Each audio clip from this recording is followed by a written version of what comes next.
SM Store, amanah dalam muamalah.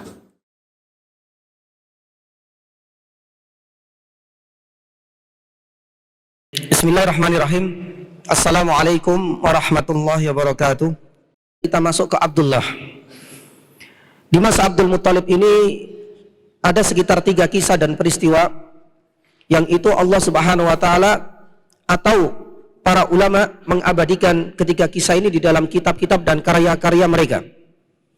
Yang pertama adalah tentang kelahiran Abdullah putranya, dan ini ada kisahnya, dan itu di masa Abdul Muthalib.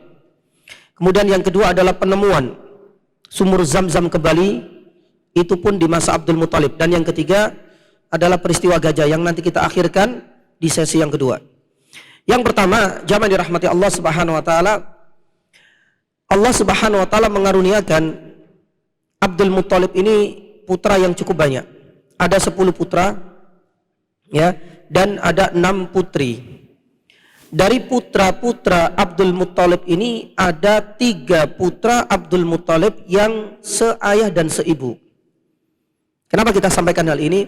Ini nanti ada kaitannya dengan hak kepengasuhan Nabi SAW setelah wafatnya Abdul Muthalib. Masih jauh, tapi kita awalkan kisah ini. Jadi Abdul Muthalib ini memiliki banyak istri. Dari 10 putra ini ada 3 putranya yang lahir dari ibu yang sama, yaitu Fatimah binti Amr al-Mahzumiyah. Ini adalah suami dari Abdul Muthalib, lahir dari rahimnya 3 orang. Yang pertama adalah Abdullah, ayahnya Nabi. Dan yang kedua adalah Abu Thalib, pamannya Nabi. Dan yang ketiga adalah Az-Zubair, pamannya Nabi SAW. Maka jamaah yang dirahmati Allah Subhanahu wa taala, nanti kita bisa melihat salah satu alasan mendasar setelah wafatnya nanti Abdul Muthalib, kepengasuhan itu berpindah kepada Abu Thalib. Apa sebabnya? Karena salah satu sebabnya ini ada kedekatan emosional antara ayah Nabi dengan Abu Thalib. Karena kedua orang ini seayah dan seibu. Berbeda dengan Al-Abbas, berbeda dengan Hamzah dan yang lainnya. Adapun 3 orang ini adalah seayah dan seibu dari Fatimah binti Amr al-Mahzumiyah, yaitu Abdullah ayah Nabi, kemudian Abu Thalib dan Az-Zubair. Baik, Allah Subhanahu wa taala mengaruniakan kepada Abdul Muthalib 10 anak putra dan 6 anak putri. Nah, di sini ada sebuah cerita ya, jamaah dirahmati Allah. Disebutkan dalam beberapa riwayat dan riwayat ini sahih. Di mana Abdul Muthalib ini sampai bernazar, bersumpah.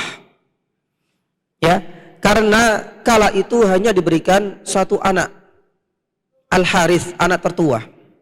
Dan ini nanti ada kisahnya dengan penemuan sumur Zam-Zam. Al-Harith, anak tertua ini menjadi seakan-akan akhir dari putra beliau. Lama jarak anak atau putra yang kedua dari Abdul Muthalib. Padahal ada kekhawatiran yang ada di dalam hati Abdul Muthalib, kalau putra satu-satunya Haris ini meninggal, selesai masalah. Dan kita tahu ya, putra ini kan simbol dan syiar sebuah keluarga besar. Kalau kita lihat di dalam beberapa ayat, di dalam surat An-Nahl, di dalam surat At-Takwir, wa idal mau'udatu su'ilat. Kenapa anak perempuan itu seakan-akan terkriminalisasi? Karena memang anak perempuan itu adalah sosok manusia yang tidak diinginkan kehadirannya di dunia ini. Itu menjadi satu budaya di kalangan masyarakat yang jahiliyah. Lah, ketika Abdul Muthalib baru punya anak 1 Al-Harith, dia merasa takut, kok enggak punya anak laki-laki lagi. Barulah kemudian dia sampai bernazar, kalau seandainya punya anak 10 laki-laki, 1 pasti aku akan sembelih dan aku korbankan. Ya, subhanallah, singkat cerita beliau dikaruniai Allah Subhanahu wa taala 10 anak laki-laki. Mau tidak mau nazar harus segera dilaksanakan. Disinilah kemudian beliau membuat semacam undian. Ya, 1 10 ekor unta, dan yang kedua nama salah satu di antara anaknya siapa yang akan dikurbankan. Ketika undian pertama dilempar selalu nama Abdullah. Padahal Abdullah ini adalah putra kesayangan beliau. Mengingatkan kita kisah Nabi Yakub ketika berinteraksi dengan putra-putranya, dan Nabi Yusuf alaihissalam menjadi putra yang sangat dicintai dan disayangi oleh Yakub. Ini pun sama. Akhirnya kemudian dia ulang lagi. Ternyata yang keluar bukan 10 ekor unta, yang keluar Abdullah lagi. Dikisahkan ini sampai yang ke-10 kali, barulah kemudian nama 10 ekor unta yang keluar. Saking bahagianya, karena enggak jadi menyembelih Abdullah yang menjadi putra kesayangannya, beliau ganti bukan hanya 10, tapi apa? 100 yakni unta. Jamaah dirahmati Allah Subhanahu wa taala, kisah ini adalah kisah yang sahihah, disebutkan di dalam beberapa kitab. Salah satunya di dalam kitab Al-Lu'lu' Al-Maknun fi Siratin Nabi Al-Makmun sallallahu alaihi wasallam karangan yakni Syekh Musa ibn Rasid Al-Azimi. Ini adalah kisah yang pertama. Adapun kisah yang kedua disebutkan di dalam Sirah Ibnu Ishaq, peristiwa penemuan sumur Zam-Zam. Kita tahu sumur Zam-Zam ini mengingatkan dahulu Nabi siapa? Ismail. Memang itu menjadi awal kisah. Dan itu panjang sekali masanya, hingga ditemukan kembali di masanya Abdul Muthalib. Yang menjadi alasan kenapa sebelumnya tak ada satupun orang yang mengenali, menjumpai, atau barangkali mencari informasi, cari peninggalannya, situsnya. Ternyata ini sudah masuk dalam skenario-nya Allah Subhanahu wa taala. Para ulama menjelaskan, kita tahu perjalanan kota Makkah ini kan berubah-ubah. Mulai dari suku Jurhum yang banyak mengalami kemaksiatan, baru kemudian Bani Khuza'ah yang banyak sudah mengalami pergeseran dari kemaksiatan, dosa besar, zina dan lain sebagainya, berubah di masanya Khuza'ah tadi. Mulai ada kesyirikan, penyembahan kepada berhala, ya, dan perintis awal, inisiator pertama jadi Amr ibnu Luhai al-Khuzai. Baru kemudian berpindah kepada Qusay, dan itu turun menurun ya, sampai di masanya paman-paman Nabi Shallallahu Alaihi Wasallam. Jamaah yang dirahmati Allah Subhanahu Wa Taala, para ulama mengatakan bahwasanya ketika mengalami pergeseran inilah, akhirnya Allah Subhanahu Wa Taala melupakan, menjadikan penduduk Mekah lupa dengan sumber atau sumur air Zam-Zam yang sudah ada di zamannya Nabi Ibrahim atau Nabi Ismail dalam kisah yang sudah populer dan masyhur tersebut. Hal ini dikarenakan banyaknya dosa-dosa yang dilakukan oleh penduduk Makkah, yang akhirnya Allah Subhanahu wa taala menjadikan penduduk Makkah lupa dengan keberadaan, dan akhirnya sumur itu dilupakan. Meskipun mereka sadar sumur Zam-Zam ini sudah menjadi legenda, tapi nggak tahu di mana tempatnya kala itu.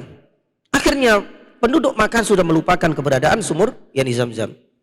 Lah disinilah kemudian di dalam kitab Sirah Ibnu Ishaq menceritakan awal muasal terbongkarnya kembali sumur Zam-Zam. Lah di dalam kitab Ibnu Sirah kita harus benar-benar selektif yakni jamaah. Maaf, Sirah Ibnu Ishaq ini tidak semua kisahnya sahih. Oleh karena itu kita harus menggandeng para muhadditsin. Salah satu di antara kesimpulan dan kaidah yang diterapkan oleh para ahli hadis untuk menyikapi setiap riwayat yang ada di dalam Sirah Ibnu Ishaq ini, bila Ibnu Ishaq mengatakan sami'tu au haddatsani dan lain sebagainya, maka bisa dipastikan riwayat itu sahih. Tapi kalau Ibnu Ishaq menceritakan tentang Nabi Shallallahu Alaihi Wasallam atau kisah-kisah sebelum lahirnya Nabi, kemudian menggunakan an, bisa dipastikan kisah ini hoax. Dan alhamdulillah, kisah penemuan sumur Zam-Zam ini Ibnu Ishaq menggunakan lafadz yang cukup populer di dalam kalangan para ahli hadis, sami'tu atau haddatsani. Maka bisa dipastikan riwayat ini sahih. Apalagi sumbernya ini dari Ali bin Abi Thalib. Dan Ali punya kedekatan dengan kisah ini. Beliau dapatkan dari siapa? Abu Thalib, ayahnya. Abu Thalib dapatkan informasi dari kakeknya siapa? Abdul Muthalib. Dan kisah ini yang akan kita sampaikan. Inilah di antara fakta, di antara pendukung yang menunjukkan bahwasanya satu, kisah ini sahih dilihat dari lafadz yang dipakai oleh Ibnu Ishaq. Yang kedua, perawinya ini masih dalam satu koloni dan satu keluarga. Dari Ali bin Abi Thalib, dari Abi Thalib, dari Abdul Muthalib. Jamaah dirahmati Allah Subhanahu wa taala. Ali bin Abi Thalib menceritakan, dahulu kakekku yaitu Abdul Muthalib. Ya, Abdul Muthalib ini pernah tidur di Hijr Ismail. Pada suatu malam, di dalam mimpinya dia mendapatkan suara. Ada orang yang berteriak, "Galilah Tayyibah." Ketika mendengar suara tersebut, Abdul Muthalib di dalam mimpinya itu, kemudian apa itu Tayyibah? Gak lama kemudian orang itu hilang entah kemana. Dia terbangun. Subhanallah, besoknya beliau tidur lagi di Hijr Ismail. Ada suara yang berteriak. Seakan-akan suara ini ditujukan kepada Abdul Muthalib. Galilah Barrah. Kalau yang pertama tadi Tayyibah, yang kedua Barrah. Apa itu Barrah? Kemudian suara itu hilang. Ketika bangun, ternyata sudah tidak dijumpai. Berarti apa yang dia dengar itu ada dalam mimpinya. Besoknya lagi dia tidur di Hijr Ismail. Ada suara yang datang kembali. Galilah Madnunah. Apa itu Madnunah? Ditanya oleh Abdul Muthalib. Ternyata barulah kemudian gak lama menyampaikan Galilah sumur Zamzam. Karena nama Tayyibah masih asing. Nama Barrah itu pun yang belum populer. Pun demikian dengan Madnunah. Tapi giliran sumur Zamzam, ini sudah legenda ini sumurnya. Barulah kemudian di dalam mimpinya ini diberikan beberapa isyarat-isyarat. Disebutkan dalam redaksi, dalam riwayat, tempatnya itu di situ ada sarang semut. Riwayat yang lain ada burung gagak. Tapi sebenarnya tidak saling bertentangan. Menurut para ulama ilmu hadis. Keesokan harinya dia cari. Dengan isyarat-isyarat dan petunjuk yang dia dapatkan di dalam mimpinya. Benar, tak lama dia kemudian menggali terus, dibantu dengan satu-satunya putranya, yaitu Al-Harith yani tadi. Karena waktu itu baru punya satu putra. Dibantu oleh Al-Harith, alhamdulillah, tak lama terlihat yani sumur Zamzam yang melegenda. Bertahun-tahun lamanya Allah Subhanahu wa taala melupakan keberadaannya dari ingatan para penduduk Makkah karena alasan yang tadi saya sampaikan. Lah, ketika menemukan sumur Zamzam inilah penduduk maka semuanya mengklaim bahwasanya sumur ini kita juga berhak untuk memilikinya. Semuanya mengklaim. Tapi semuanya ditolak mentah-mentah oleh Abdul Muthalib karena akulah pemilik ini, aku yang pertama kali menemukannya berdasarkan mimpi yang aku lihat. Karena keributan ini juga terus yani berlanjut. Akhirnya salah satu di antara teman atau penduduk maka menyarankan, ya sudah kita selesaikan saja di depan seorang dukun wanita yang tinggal di negeri Syam. Maka berangkatlah dua kafilah ini. Ya, satu dari keturunan Abdul Muthalib dan yang ikut dalam faksi dan kubu Abdul Muthalib, dan orang-orang yang lain yang mengklaim. Singkat cerita, di dalam perjalanan mereka kehabisan bekal, terutama air. Karena jarak antara Makkah dengan Syam sangat jauh sekali. Di tengah jalan, Abdul Muthalib itu minta jatah air kepada kubu yang lain tadi yang berangkat ke negeri Syam. Ternyata mereka menolaknya karena sudah ada itikat buruknya. Kalau seandainya Abdul Muthalib mati di perjalanan ini, selesai masalah. Maka berarti sumur Zamzam menjadi hak kami. Subhanallah, ternyata nggak lama perbekalan mereka juga habis. Maka disinilah muncul inisiatif dalam benak Abdul Muthalib. Ya sudah, kalau gitu kita menggali kubur masing-masing. Semuanya berada di kuburan masing-masing supaya nggak nyusahkan yang lain. Kalau mati di perjalanan ini ya sudah, tinggal dikubur, selesai masalah. Semuanya menggali kuburannya masing-masing karena sudah kehabisan bekal. Dalam perasaan seperti ini akhirnya Abdul Muthalib nggak lama kemudian loncat. Baru kemudian naik unta lagi. Karena merasa kita nggak bisa berpasrah seperti ini. Kita tetap harus berupaya sampai ke negeri Syam. Dan itu diikuti yang lain. Ternyata ketika naik untanya, subhanallah, air itu mengalir dari kaki-kaki unta yang dinaiki oleh Abdul Muthalib. Dan itu disaksikan oleh yang lain. Dari sinilah kemudian mereka mengurungkan niatnya untuk melanjutkan negeri Syam. Mereka punya pikiran, ini sudah di luar nalar.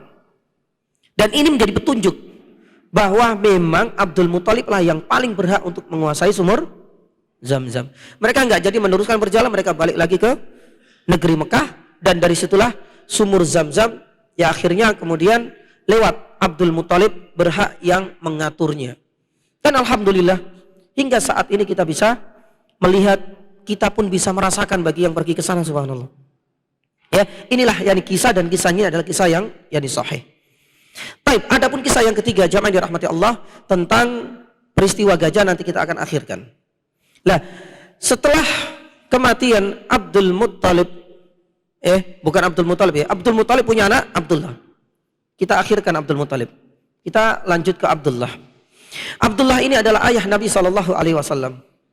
Ya, ayah Nabi SAW wafat sebelum Rasul SAW dilahirkan. Kisah yang sangat masyhur. Tapi sebelum kematian Abdullah ini kita akan membahas tentang pernikahan dulu dengan Aminah. Jadi Abdullah ini bertemu nasabnya dengan Aminah binti Wahab ibnu Abdi Manaf. Bertemunya pada kakek Nabi SAW bernama Abdul Manaf.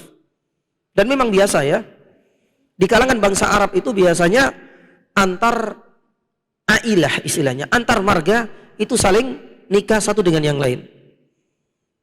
Jangankan ayah Nabi SAW, ya, Fatimah menikah dengan siapa? Yani Ali. Hubungannya apa itu? Hubungannya apa? Biasa hal itu terjadi. Berarti nyambung. Dan itu wajar. Itu pun terjadi pada Abdullah dengan Aminah. Lah, apa yang ingin kita sampaikan di sini? Jamaah dirahmati Allah Subhanahu wa taala. Ini kesempatan kita, mumpung kita belajar tentang sirah.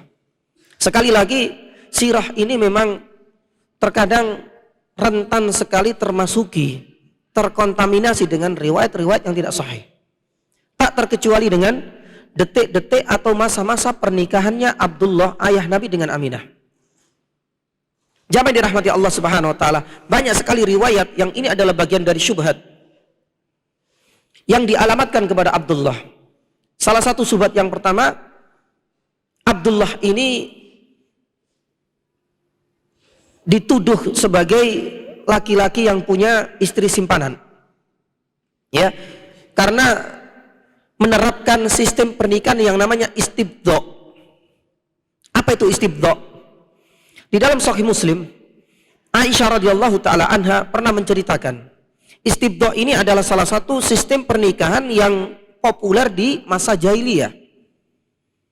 Jadi di masa jahiliyah itu, kalau istri-istrinya ini sudah bersih dari haid dan nifas, maka sang suami ini mencari laki-laki yang mungkin barangkali terkenal dengan keilmuannya, mungkin dengan paras dan kegantengannya, mungkin karena berasal dari kalangan ningrat dan terhormat, atau mungkin karena faktor kekayaannya. Terus ngapain? Setelah dicari, target ditemukan, istrinya ini disuruh untuk tinggal bersamanya. Sampai nanti benar-benar ada tanda-tanda kalau istrinya sudah hamil, baru kemudian diambil lagi. Sebenarnya ini adalah hakikat perzinaan, tapi di masa jahiliyah ini dianggap sebagai sebuah pernikahan, dan ini sudah membudaya. Nah, disinilah tuduhan itu dialamatkan kepada Abdullah. Abdullah memang terkenal dengan paras yang ganteng, menjadi pujaan bagi wanita-wanita di masa jahiliyah. Terdapat beberapa riwayat Abdullah pernah melakukan praktek pernikahan istibdha ini. Jadi seakan-akan punya wanita-wanita simpanan selain siapa? Yani Aminah. Jamaah dirahmati Allah Subhanahu wa taala. Ini adalah sebuah kedustaan. Karena memang riwayatnya hoax, la aslalahu. Tidak ada dasarnya sama sekali. Ini juga sebagai bentuk penistaan atas nama ayahanda Nabi SAW. Maka tatkala kita mempelajari kisah ini, atau seandainya kita mendengar atau membaca langsung kisah ini, maka yakinkanlah pada diri kita kisah ini tidak ada riwayat yang benar yang sama sekali. Itu yang pertama. Yang kedua, kisah ini kemudian dibumbui lagi, ya, ditambahi lagi dengan bumbu-bumbu yang lain. Dikisahkan bahwasanya ayah Nabi SAW terkenal dengan kegantengannya. Saking gantengnya itu, wajahnya keluar semacam nur. Nur itu apa? Yani cahaya. Hal ini yang kemudian menjadikan para wanita-wanita masa jahiliyah terkesima dengan kegantengannya. Apalagi seakan-akan ada pelita, ada cahaya yang bersinar di wajahnya. Banyak orang yang terkesima. Ternyata setiap kali nur ini kemudian keluar dari wajah, ini dalam riwayat tadi yang kedua ini ya, dibumbui lagi ini. Setiap kali keluar, kemudian Abdullah ini masuk ke rumah, kemudian berhubungan intim dengan Aminah istrinya, kemudian keluar lagi, nur itu hilang. Kita katakan jamaah dirahmati Allah Subhanahu wa taala, bumbu ini juga hoax. Tak ada riwayat yang sahih tentang ini semuanya nih jamaah. Ya. Ini baru bumbu yang kedua. Ditambah lagi dengan bumbu yang ketiga. Dilanjutkan yang kisahnya lagi. Kenapa hilang itu? Karena nur ini sudah berpindah kepada siapa? Rahimnya Aminah. Yang kelak nantinya ketika Rasul sallallahu alaihi wasallam lahir, Rasul sallallahu alaihi wasallam mewarisi nur, ditambah lagi dihajar yakni dengan hadis awwalu ma khalaqallahu nuru nabiyyika ya Jabir. Makanya kalau membahas tentang Nur Muhammad ini ada rentetan tadi kisahnya. Semuanya ini tidak ada yang sahih dan valid yani sama sekali. Bahkan hadis terakhir yang kami sebutkan, awwalu ma khalaqallah, makhluk yang pertama kali Allah SWT ciptakan adalah Nur Muhammad ya Jabir. Ini sudah dihukumi oleh para ulama hadis la aslalahu. La aslalahu itu enggak ada dasarnya jemaah. Sama halnya tatkala kita itu pengen menelusuri, maaf ya, kisah kancil mencuri timun itu siapa yang pertama kali itu? Ada yang bilang yang pertama kali penggagasnya itu adalah Pak Tani. Tapi kan nggak tahu siapa ini. Perawinya nggak jelas. Ini pun sama. Tentang ciptaan pertama kali itu adalah Nur Muhammad ya Jabir. Hadis ini dihukumi para ahli hadis la aslalahu. Nggak ada dasarnya. Gak jelas siapa perawinya. Nabi SAW juga tidak mengatakan demikian. Maka jamaah dirahmati Allah Subhanahu wa taala, inilah beberapa riwayat-riwayat yang seringkali dijadikan sebagai hujah oleh sebagian kaum muslimin. Padahal rentetan semuanya ini adalah penistaan kepada ayahanda Nabi SAW. Dan yang kedua, ini adalah penistaan terbesar terhadap Nabi SAW. Maka oleh karena itu para ulama sudah menjelaskan dan membantah mengenai Nur Muhammad. Maaf, kita masuk ke situ. Ya. Sebagian kaum muslimin menguatkan adanya Nur Muhammad selain hadis tadi yang tidak ada dasarnya dengan surat Al-Ahzab ayat 45. Di mana Allah Subhanahu wa taala firman, "Ya ayyuhan nabiyyu inna arsalnaka syahidaw wa mubasysyiran wa nadhira wa da'iyan ila Allah bi'idnihi wa sirajam munira." Karena di sini ada siraj. Kalau kita lihat di dalam surat Al-Ahzab, siraj itu artinya pelita, cahaya yang terang benderang. Makanya orang-orang awam mengatakan hadis ini dianggap sahih, berarti ada Nur Muhammad. Maaf. Yang kedua, Nabi SAW disifati siraj di dalam surat Al-Ahzab ayat 45. Kita katakan hadisnya hoax. Adapun yang ayat, ini adalah kalamullah. Kenapa enggak kita kembalikan kepada tafsir? Allah yani jamaah.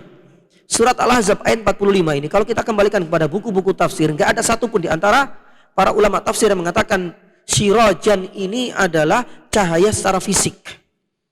Tapi siraj ini adalah arti kiasan, menggambarkan bagaimana Nabi SAW itu adalah pelita yang akan menerangi dari kegelapan, kekufuran dan kesyirikan menuju kepada terang benderangnya apa? Tauhid dan ketaatan kepada Allah. Sama juga dengan ayat-ayat yang lain. Allah yukhriju minadz zulumati ilan nur. Apakah kemudian kita anggap ini fisik?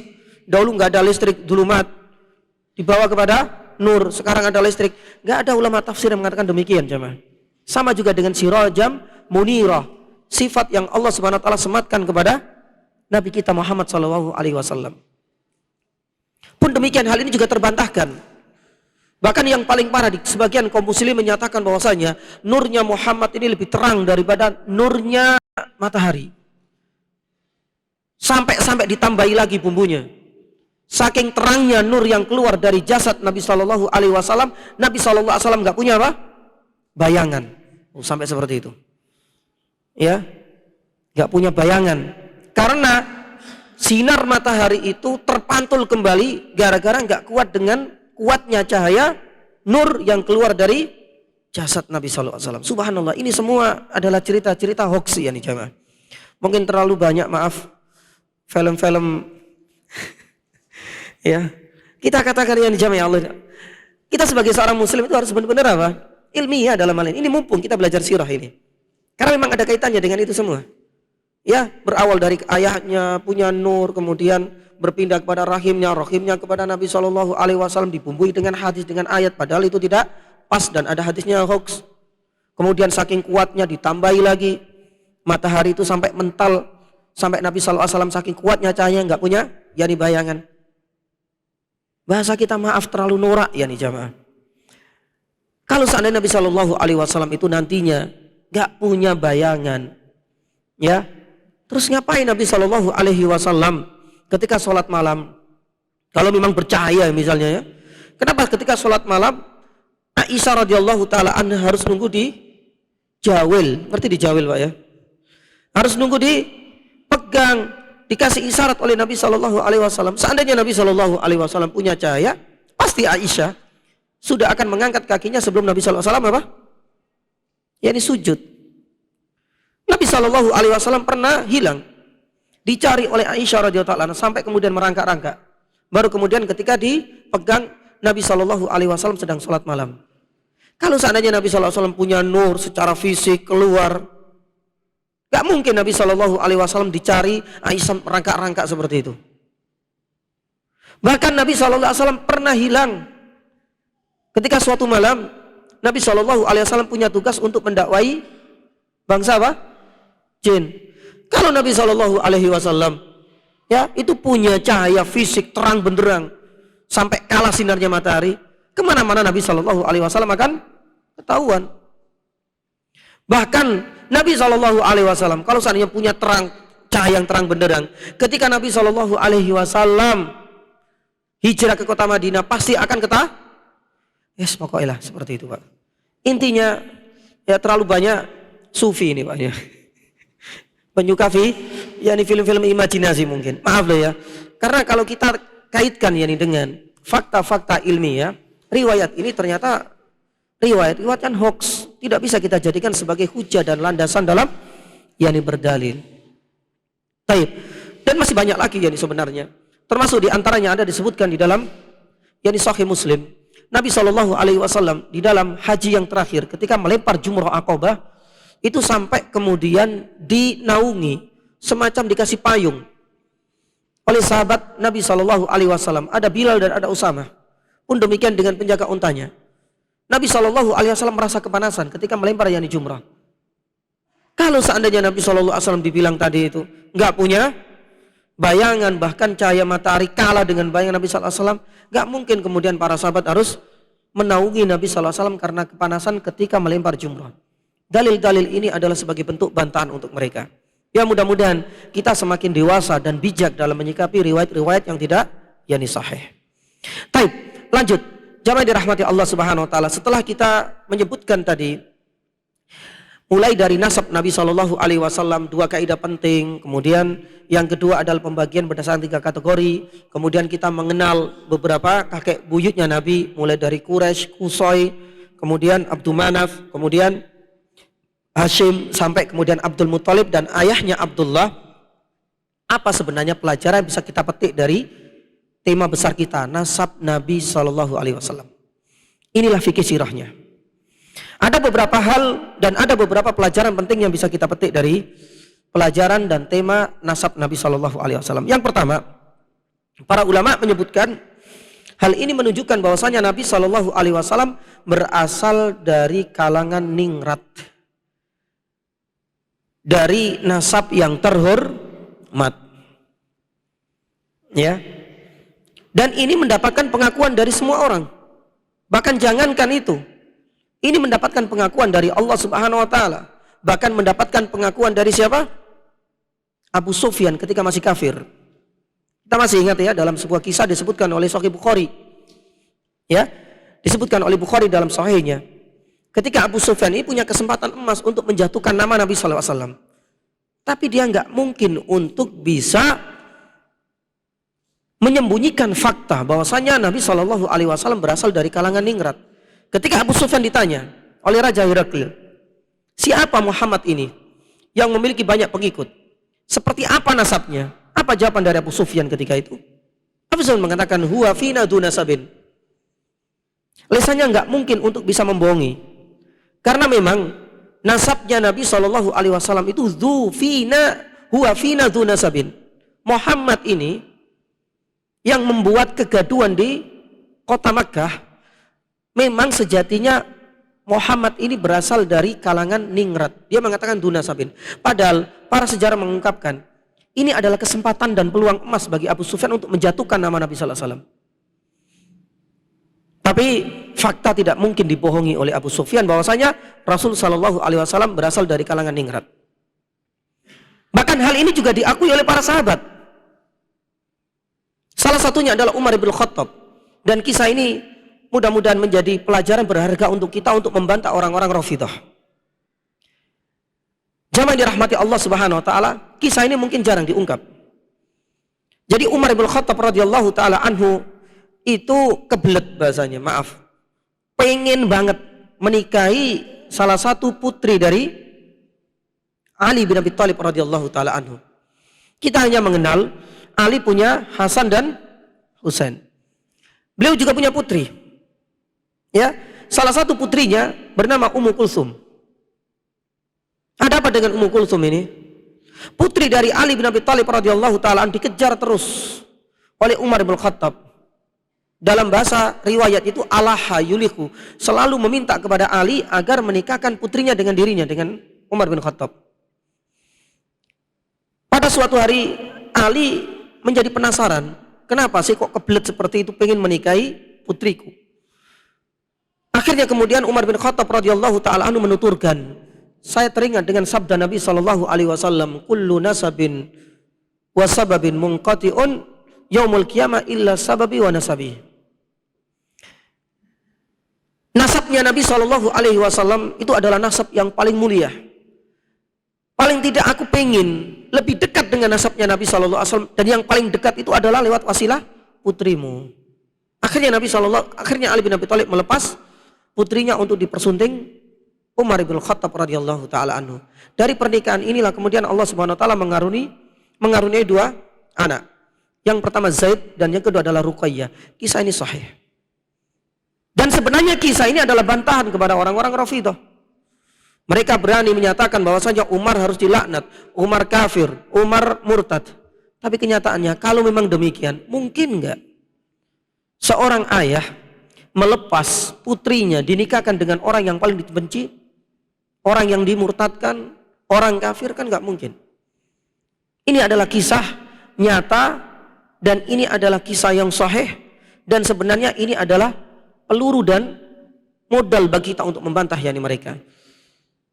Maka jamaah dirahmati Allah Subhanahu wa taala, di dalam beberapa kajian ilmu akidah, kalau kita lihat nasabnya 4 khalifah ini yang akhirnya semuanya akan nyambung satu dengan yang lain. Nanti bisa dilihat di internet itu. Ya, maka sebuah bantahan telak bagi orang-orang Rafidhah.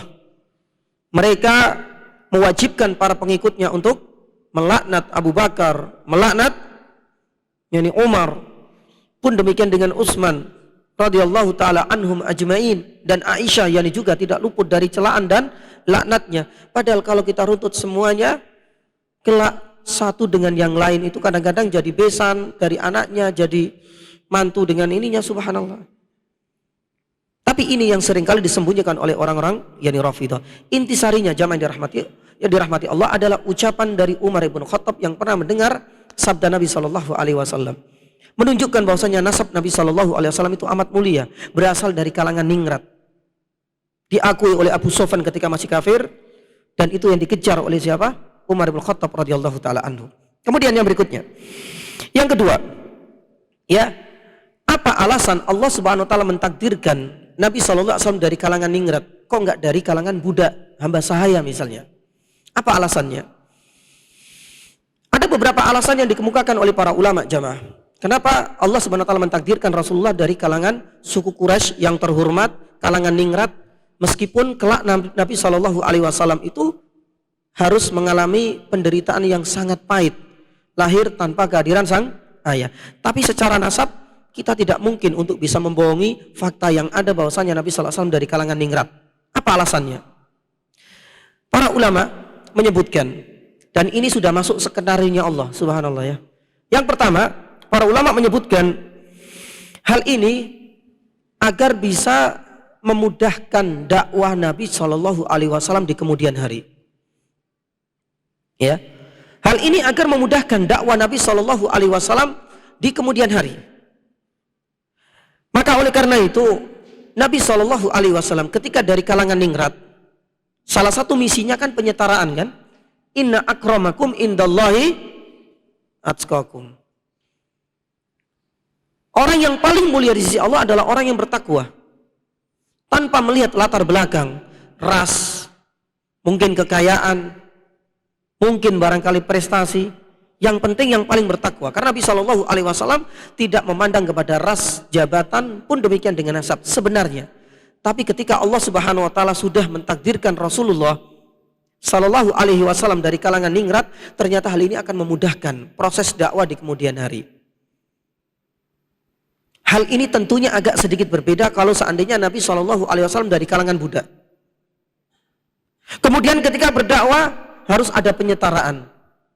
Kira-kira bisa diterima nggak sih oleh orang-orang yang kaya, orang-orang yang terhormat, orang-orang yang berasal dari kalangan ningrat? Berat.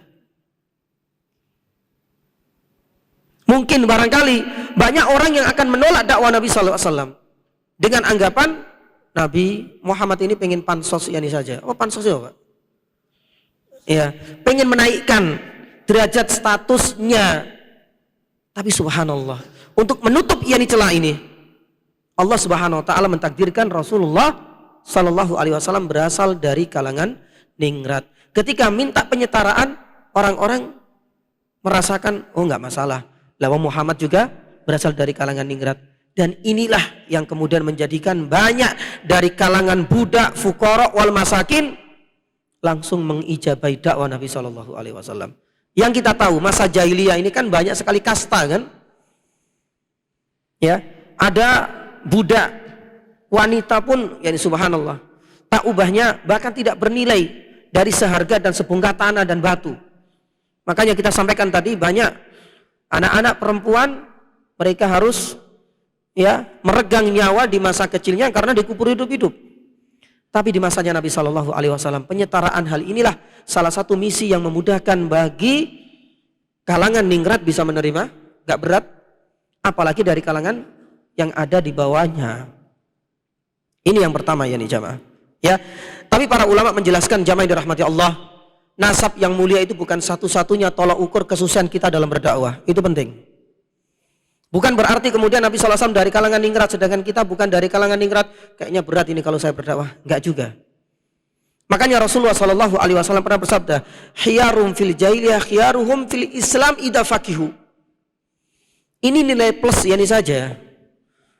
Maka di saat kita itu diberikan nikmat manhaj yang benar, semangat kita dalam berdakwah, di samping itu kita dari kalangan ningrat, manfaatkanlah kesempatan ini. Ataupun mungkin barangkali kita seperti Khadijah dari kalangan ningrat plus dengan kekayaan yang memadai, manfaatkanlah ini untuk yani dakwah. Makanya Nabi Shallallahu alaihi wasallam mengatakan bahwasanya ini nilai plus, tapi bukan satu-satunya tolak ukur kesuksesan sebuah dakwah. Baik. Kemudian alasan yang kedua, jamaah yang dirahmati Allah. Alasan yang kedua disampaikan oleh para ulama. Kenapa Nabi Shallallahu alaihi wasallam takdirkan dari kalangan ningrat, dari suku Quraisy yang terhormat? Karena Nabi Shallallahu alaihi wasallam akan dianggap lebih tepat ketika nanti dijadikan sebagai seorang pemimpin. Ketika Nabi Shallallahu alaihi wasallam nanti menjadi pemimpin, tidak hanya pemimpin Bani Adam, kepala negara dan pemerintahan di kota Madinah, semua orang tunduk, semua orang mengakui, semua orang tidak ada yang menolaknya sebenarnya kecuali orang-orang yang buruk dan hitam yang di hatinya di kalangan orang-orang Yahudi dan orang-orang munafik. Nah, ini adalah di antara salah satu alasan. Baik, kita flashback, kita kembali. Di masanya Talut dan Jalut, apa yang terjadi ya nih jamaah? Orang-orang Yahudi menginginkan dan meminta kepada Allah Subhanahu wa taala agar diberikan pemimpin. Allah Subhanahu wa taala mengabadikan kisah ini di dalam surat Al-Baqarah. Falamma fasala Talutu bil junudi. Sebelum kisah ini, Bani Israil merengek-rengek, kita pengen pemimpin yang kuat dengan spesifikasi seperti ini, kualifikasi seperti ini, oke.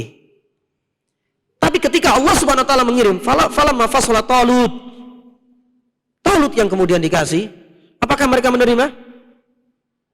Apa alasan mendasar orang-orang Bani Israil tidak menerima kepemimpinan Talut? Karena bukan berasal dari kalangan ningrat. Adapun Nabi Shallallahu Alaihi Wasallam dari kalangan ningrat, dan ini sudah masuk skenario Allah Subhanahu Wa Taala untuk mengantisipasi juga orang-orang Yahudi, karena kisah Talut ini jauh sebelumnya. Tapi skenario Allah Subhanahu Wa Taala untuk Nabi Shallallahu Alaihi Wasallam lebih sempurna. Makanya ketika Nabi Shallallahu Alaihi Wasallam menjadi pemimpin, menjadi kepala negara, bahkan ini dirasakan sendiri oleh orang-orang kafir Mekah dalam peristiwa Fathu Mekah. Ini belum selesai. Fathu Mekah masih jauh nantinya.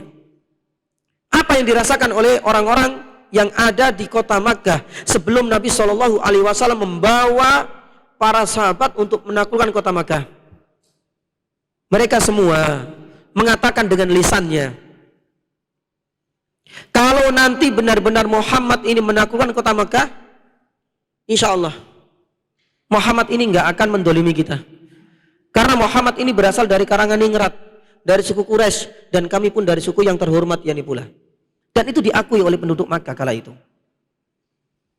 Jadi secara tidak langsung mereka meyakini kepemimpinan Muhammad ini tepat dari suku yang terhormat. Meskipun mereka pun butuh waktu untuk bisa menerima dakwah Nabi Shallallahu Alaihi Wasallam. Yang terakhir, jamaah dirahmati Allah Subhanahu Wa Taala, Nabi Shallallahu Alaihi Wasallam ditakdirkan dari kalangan ningrat ini dengan harapan nantinya Rasulullah Shallallahu Alaihi Wasallam mendapatkan perlindungan ketika terdolimi hak-haknya.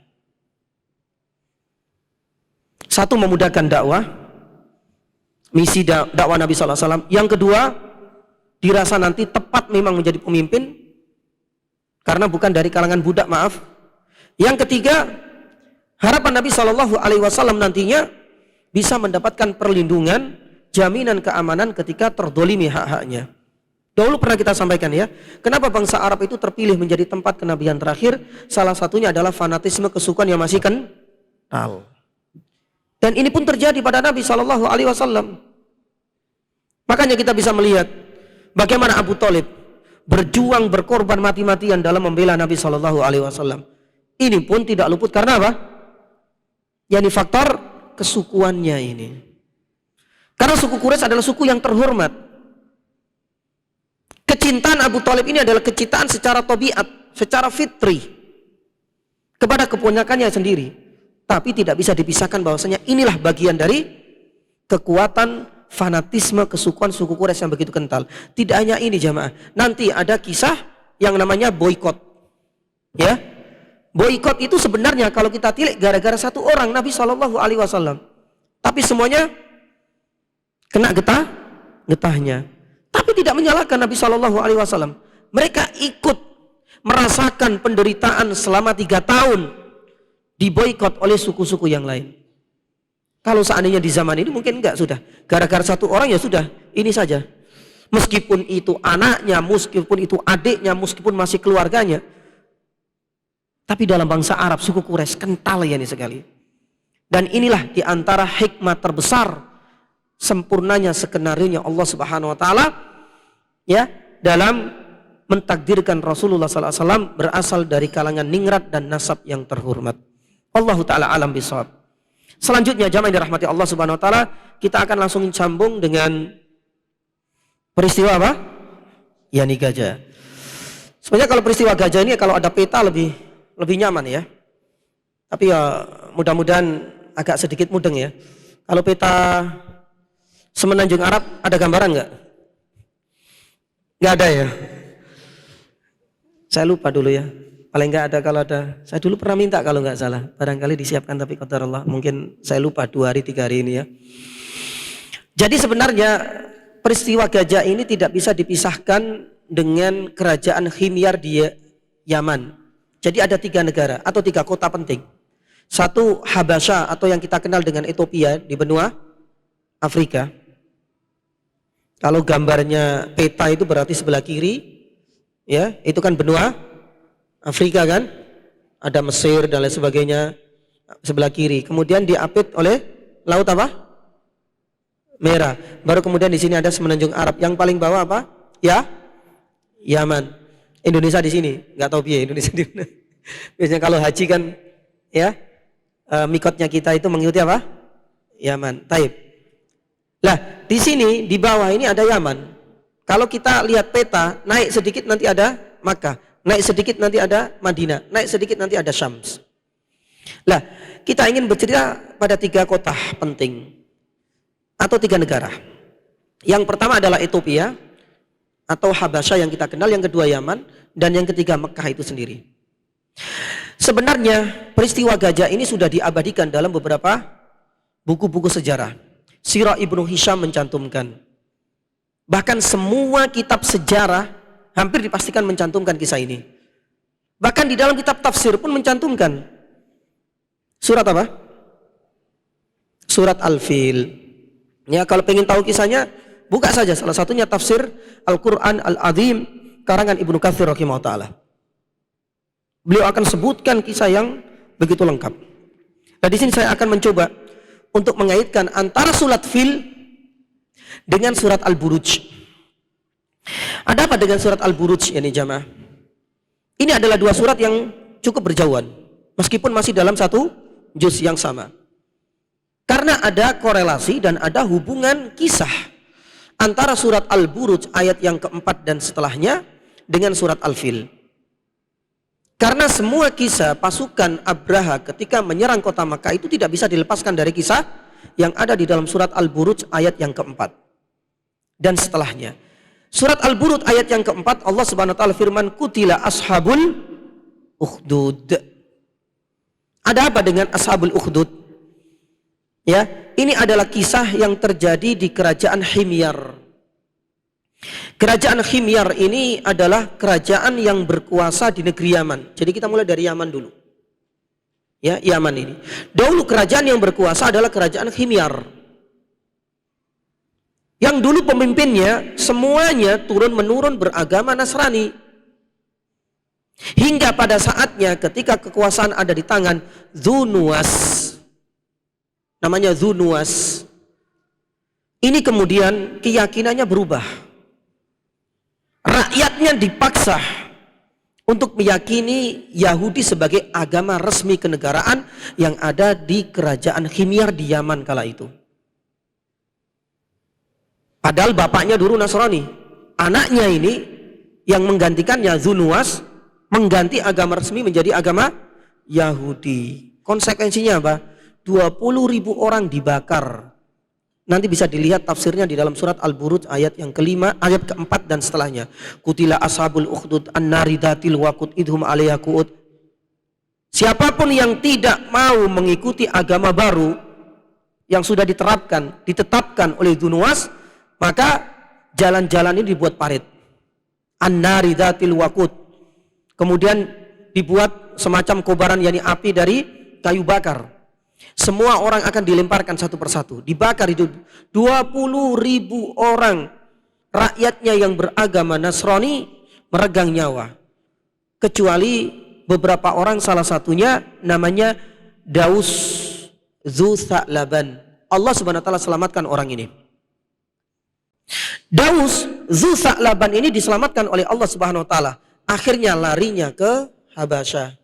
Lah ini nanti. Dari Yaman cukup jauh lah ya, harus melewati Laut Merah sampai di Habasyah, Ethiopia. Kenapa harus lari ke sana? Enggak lari ke Makkah wala Madinah. Karena Ethiopia kala itu dipimpin oleh seorang raja Najasyi yang beragama satu ideologi dengan harapan mendapatkan bantuan, perlindungan Dan mungkin barangkali pembalasan nantinya terhadap teman-temannya, keluarganya, bahkan 20.000 orang dibakar. Allah SWT mengabadikan di dalam surat Al-Buruj. Nanti bisa dilihat kisahnya ini. Baik, kita lanjut kepada Daus. Daus akhirnya lari di sana. Bercerita dari A sampai akhir. Tak lama kemudian Raja Najasyi mengirim 2 jenderalnya sekaligus. 2 panglimanya sekaligus. 1 Abraha, ini sudah mulai dekat ceritanya ini. 1 Abraha dan yang kedua adalah Aryat. Tidak hanya 1 panglima perangnya, 2 panglima perangnya dikirim. Dikirim ke negeri mana? Ke negeri mana? Yaman tadi. Karena kan Yaman tadi kan bergejolak ini. Terjadi pembakaran manusia 20.000. Tapi Allah SWT menyelamatkan 1 Daus lari ke Ethiopia. Karena kenapa? Daus ini merasakan satu ideologi. Negeri Habasyah beragama Nasrani. Yang akhirnya Raja Najasyi mengirim 2 bala tentaranya, 2 jenderalnya, Abraha dengan Aryat, dikirim bersama pasukan. Subhanallah, terjadi peperangan di negeri Yaman. Singkat cerita, Abraha dengan Aryat ini mampu mengalahkan dan merobohkan dan meruntuhkan kerajaan Himyar. Semenjak itu selesai. Kerajaan Himyar yang sudah tidak ada wujudnya lagi. Kerajaan Yaman atau negeri Yaman kala itu seakan-akan menjadi negara persemakmuran, istilahnya itu. Ngikuti negara apa? Yani Ethiopia atau Habasyah yani tadi. Masalah muncul setelah itu. Bahasa kita yani zaman dirahmati Allah Subhanahu wa taala, enggak ada 2 matahari kembar. Antara siapa tadi? Abraha ini dengan Aryat. Karena merasa mengklaim masing-masing, saya adalah penguasa Yaman. Abraha pun demikian, Aryat pun demikian. Akhirnya kemudian mereka sepakat kita harus duel. 1 lawan 1. Ya, singkat cerita jamaah yang dirahmati Allah, Abraha ini sebenarnya hampir dibunuh oleh Aryat karena kalah dalam duel. Tapi Abraha ini licik. Sebelumnya itu sudah menyampaikan kepada salah satu ajudannya, kalau seandainya aku hampir terbunuh oleh Aryat ini, bunuh si Aryat ini. Meskipun ini dengan cara yang licik pun, akhirnya memang benar-benar kenyataan. Aryat ini akhirnya dibunuh oleh ajudan dan tangan kanannya Abraha. Selesai masalah. Tapi hal ini menjadi masalah yang lebih besar lagi. Karena berita kematian Aryat, salah satu jenderal perangnya, dibunuh oleh bawahannya sendiri. Saking marahnya, jamaah dirahmati Allah. Raja Najasyi di Ethiopia atau di Habasyah ini sudah berusaha ingin mengerim bala tentara yang lebih besar untuk membunuh Abraha. Lah, Abraha ini juga licik. Yang akhirnya Abraha ini untuk memuluskan, untuk menjadikan hatinya rajanya ini luluh. Maka ada satu misi besar yang ingin disampaikan kepada Raja Najasyi.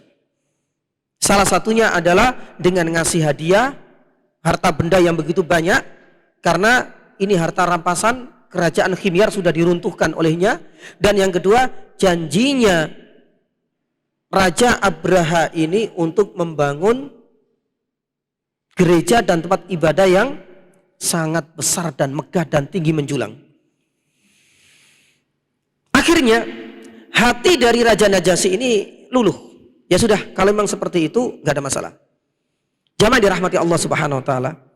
Di Riyadh, ya, di Riyadh itu ada museum Arab.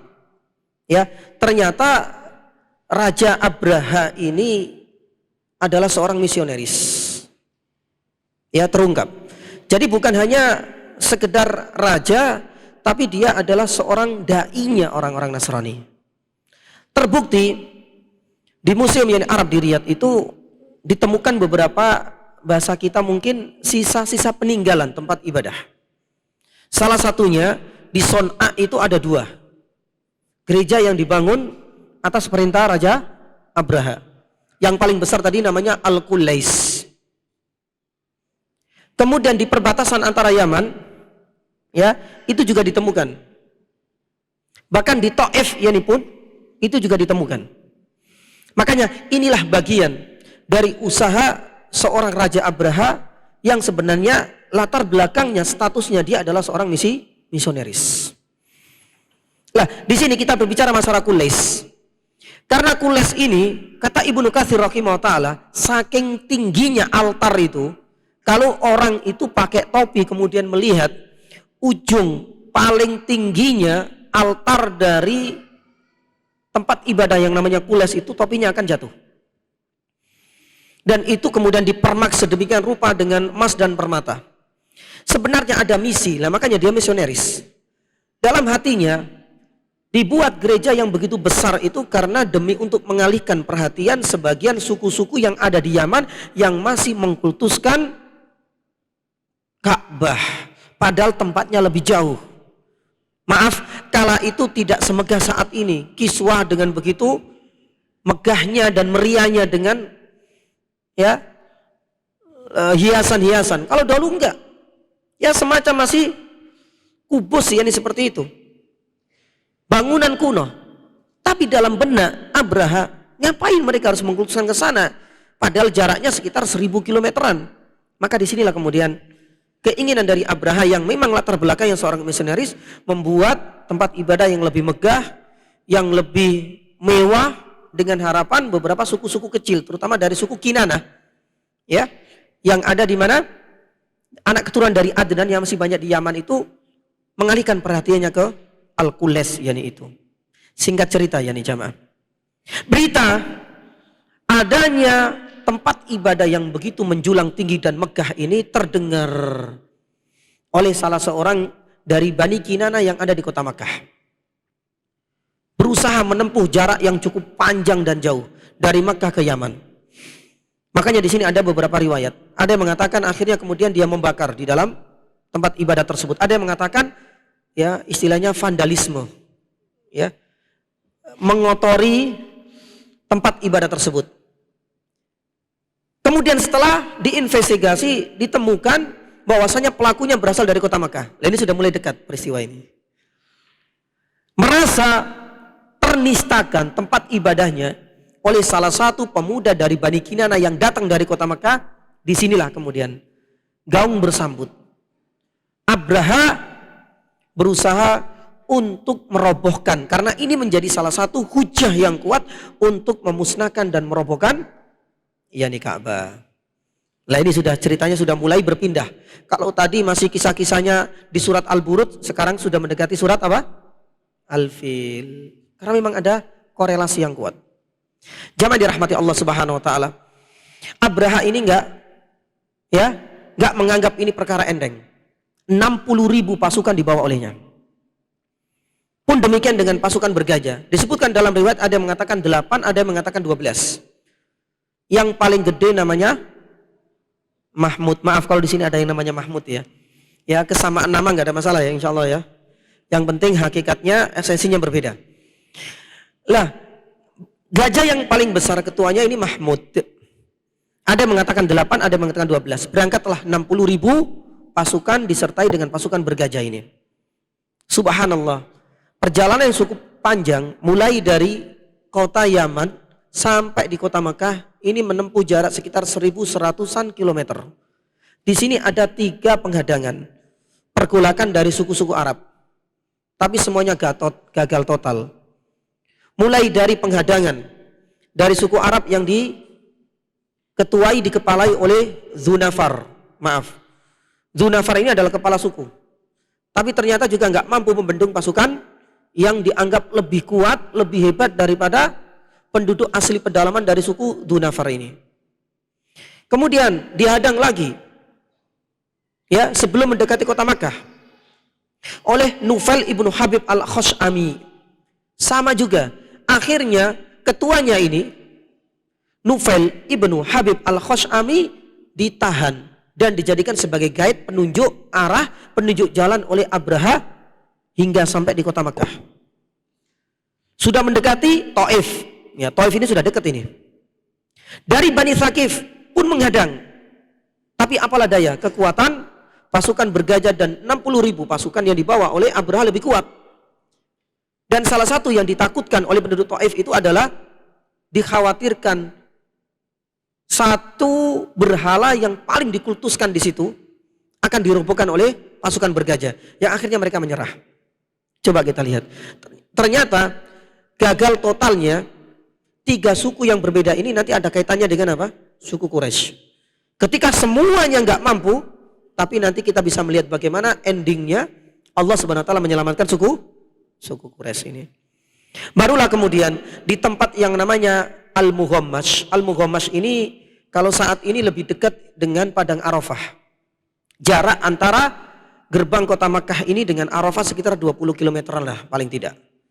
Lah disinilah kemudian di Mughammash ini pasukan bergajah mereka mendirikan tenda-tenda di situ. Dan di Padang Arafah dahulu itu biasa dipakai oleh penduduk Makkah untuk mengembalakan kambing dan onta. Di sini sudah mulai dekat kisahnya. Kebetulan di situ ada 200 ontanya siapa? Abdul Muthalib. Nah ini sudah mulai dekat.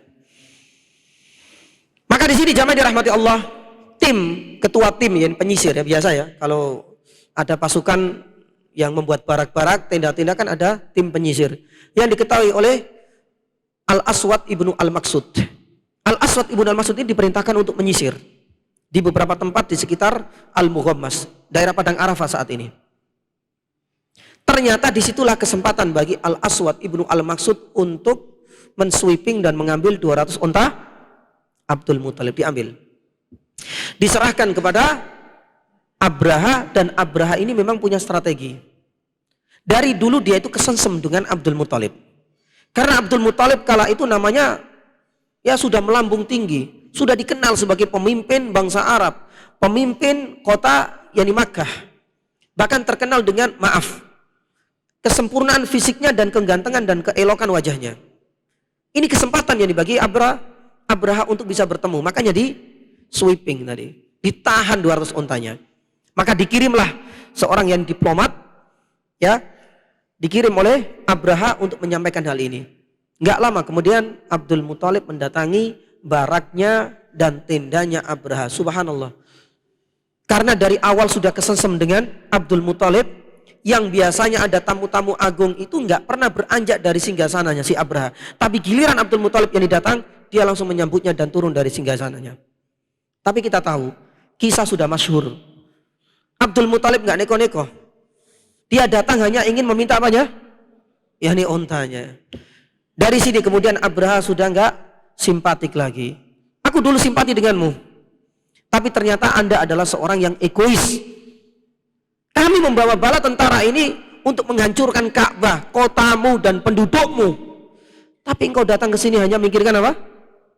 Yani ontanya yani saja. Jawaban yang sangat terkenal yani sekali dari lisannya Abdul Muthalib. Ya, saya ini adalah Rabbul Ibil. Saya adalah pemilik ibil. Makanya saya datang ke sini untuk mengambil hakku. Sedangkan kalau seandainya engkau ingin mengusik keberadaan kota Makkah, terutama Ka'bah yang ingin kau hancurkan, itu juga ada pemiliknya.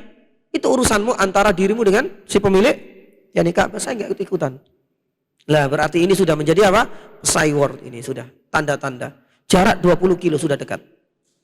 Maka ketika Abdul Muthalib balik lagi ke kota Makkah, menyampaikan kepada seluruh penduduk Makkah untuk berhijrah. Kalau kita lihat ya, maaf, secara geografisnya ini kalau Madinah kan landai.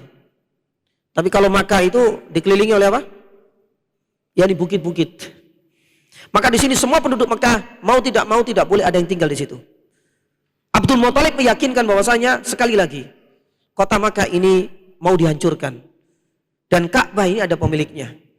Dan dia yakin sekali akan ada azab dari Allah Subhanahu wa taala. Maka tidak boleh ada satupun di antara penduduk Makkah yang tinggal di kota Makkah. Semuanya harus mengungsi ke perbukitan-perbukitan. Lah disinilah kemudian berlanjut. Pasukan Abraha sudah mulai persiapan untuk merangsek.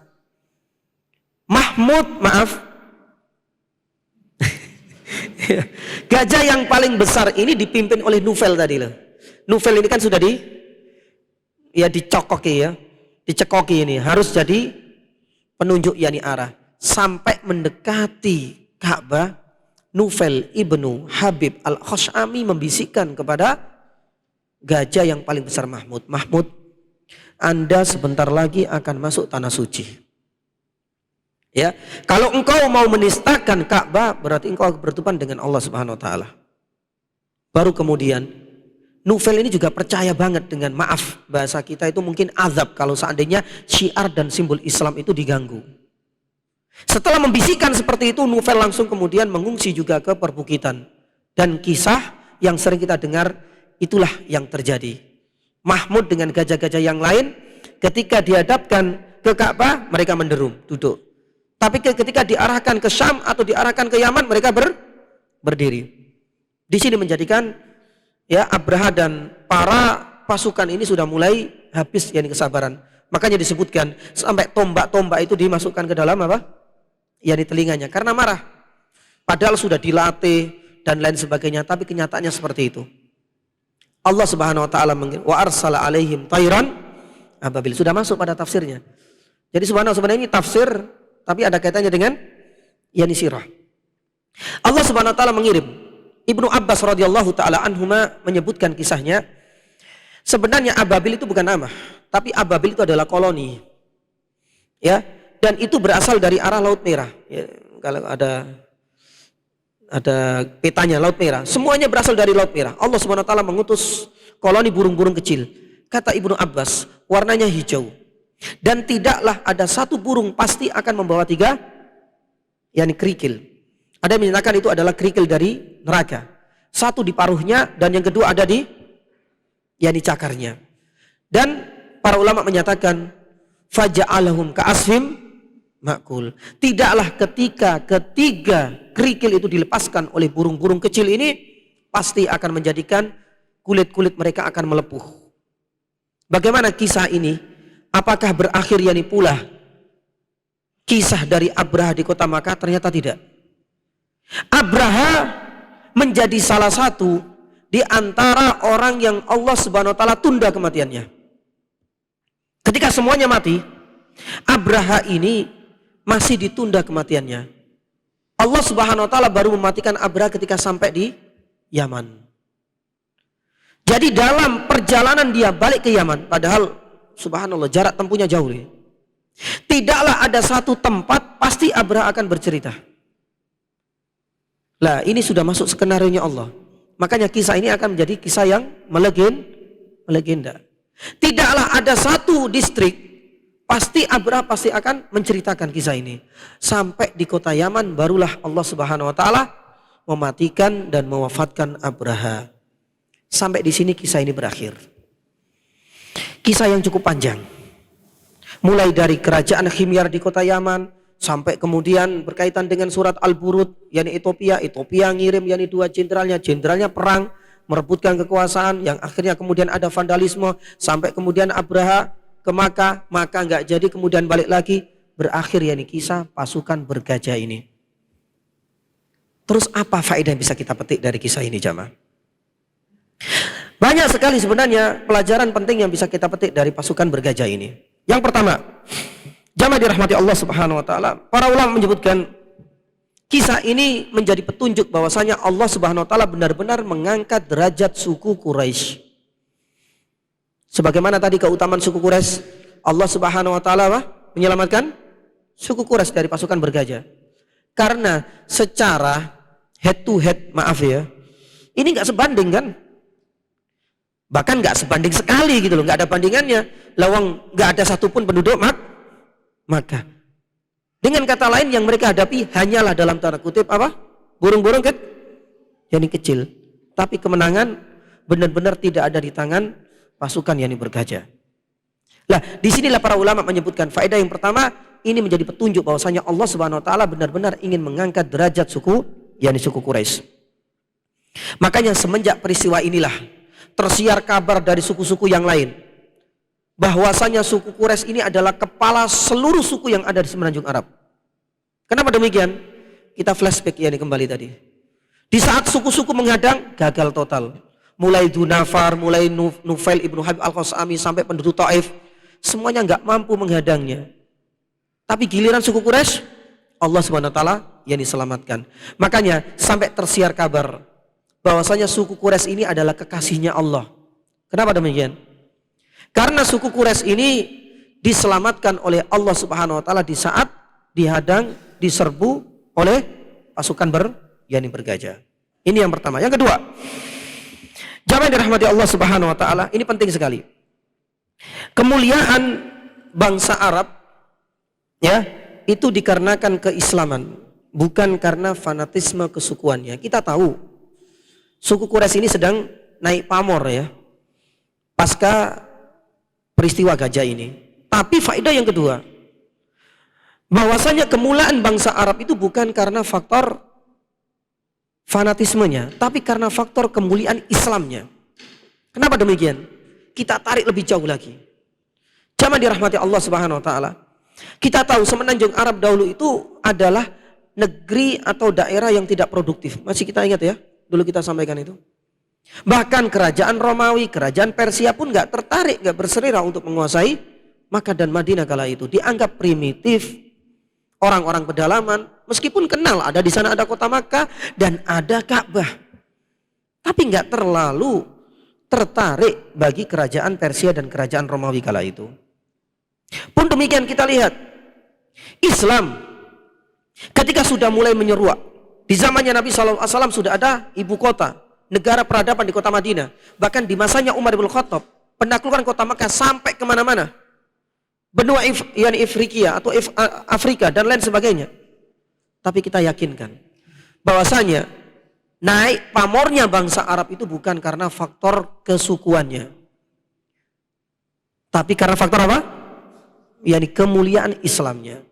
Makanya kalau kita pernah sedikit ya belajar sejarah, dulu kan ada istilah ada pan Arabis. Apa pan Arabis itu? Ini sebenarnya adalah ingin menaikkan lagi ya fanatisme kesukuan bangsa Arab dibandingkan dengan bangsa-bangsa yang lain. Jadi subhanallah, ini terjadi waktu itu di masanya Raja Fahad. Ya, kala itu masih hidup.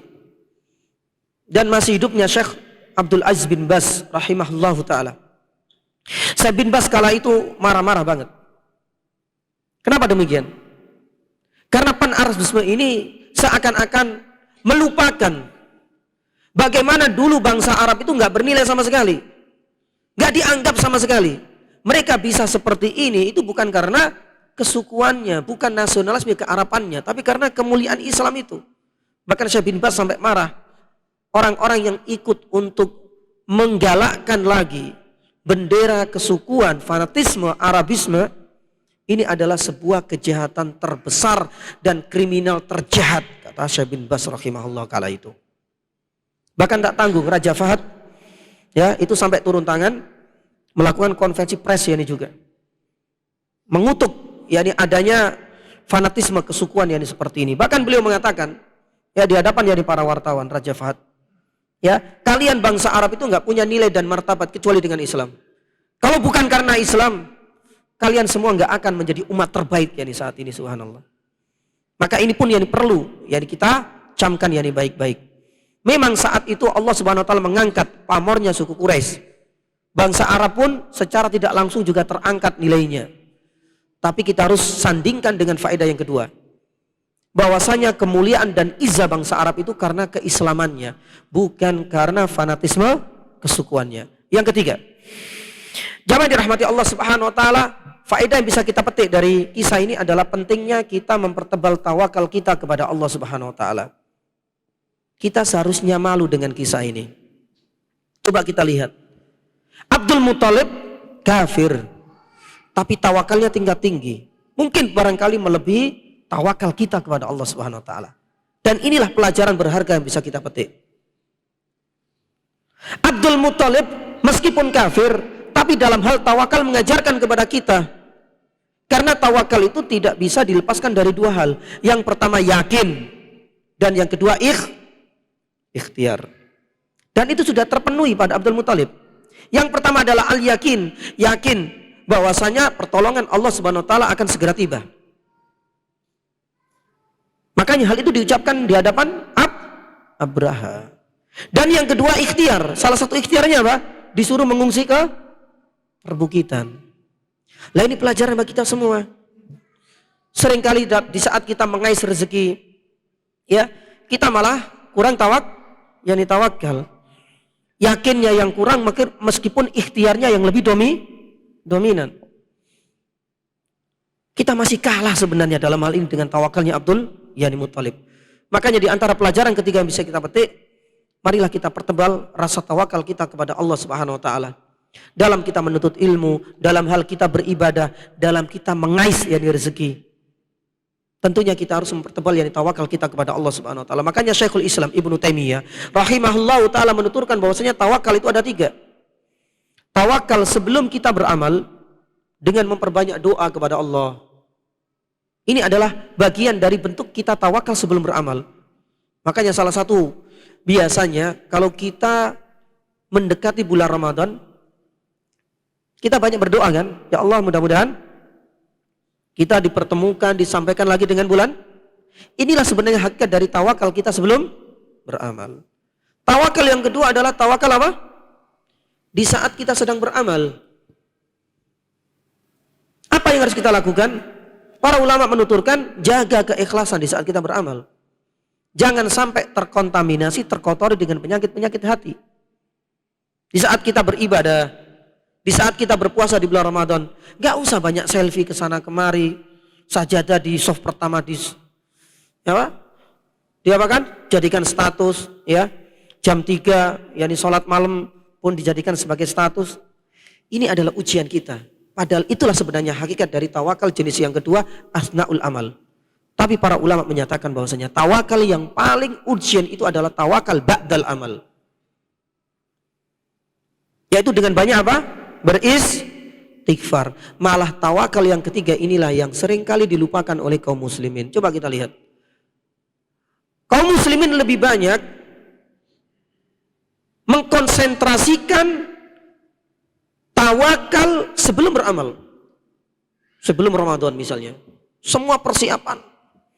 Mulai dari sembakonya, mulai dari menu, semuanya ibu-ibu apalagi. Sudah punya list datanya. Sampai yang namanya ngabuburit punya ini sudah ada target-targetnya setiap sorenya. Tapi seringkali yang dilupakan itu adalah tawakal yang ba'dal amal. Coba kita lihat. Malam Ramadan selesai. Malam Ramadan. Malam Syawal. Hilang semua sudah. Mushaf yang sudah mulai ditutup. Saya enggak jamin ini juga ya. Wallahu ta'ala alam. Apakah malam 1 Syawal kita melaksanakan sholat qiyamul lail? Oh sibuk Ustaz. Nyiapkan. Ya itulah ujian kita. Makanya Ali bin Abi Thalib radhiyallahu taala anhu mengatakan bahwasanya apa?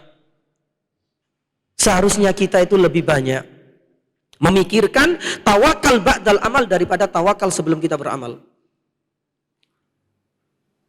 Karena jangan sampai kita itu tergiur, jangan sampai kita tertipu dengan ibadah kita. Karena nggak ada satupun di antara kita yang tahu hasil dari ibadah kita diterima ataukah tidak. Makanya Ali bin Abi Thalib mengatakan dengan mengutip firman Allah, innama yataqabbalullahu minal muttaqin. Makanya banyak ulama, banyak sahabat dahulu setelah selesai beribadah mereka banyak menangis. Kalau kita euforia, senang-senang ini. Alhamdulillah, jadi sudah selesai puasa Ramadan. Padahal yang kita butuhkan saat ini itu adalah banyak beristighfar. Itu adalah tawakal jenis yang terakhir, yang ketiga. Baik, maaf saya tambahkan itu. Kemudian kita masuk yang lain. Yang keempat. Ya. Di antara faedah yang keempat, jangan sekali-kali kita melawan kehormatan syiar dan simbol-simbol Allah. Kalau tidak, azab akan segera mengenai kita. Wa may yu'azzim sya'airallah wa may yu'azzim hurumatillah. Ini menjadi salah satu petunjuk bahwasanya jangan sekali-kali kita mengusik syiar, simbol, kehormatan Allah Subhanahu wa taala. Makanya kita agak sedikit miris. Dan sangat miris ya. Di akhir-akhir ini subhanallah. Banyak sekali kehormatan simbol Islam ini dijadikan sebagai bahan candaan, bahan guyonan. Azan pun tidak luput. Hijab pun demikian. Apalagi. Seakan-akan mudah banget. Tangan-tangan dan lesan-lesan ini menistakan simbol-simbol Islam. Seharusnya kisah ini menjadi pelajaran penting bagi kita. Karena Ka'bah itu adalah simbol kehormatan. Dan bagaimana kita bisa melihat endingnya orang-orang yang ingin menistakan? Allah Subhanahu wa taala turunkan azab kepada mereka semua.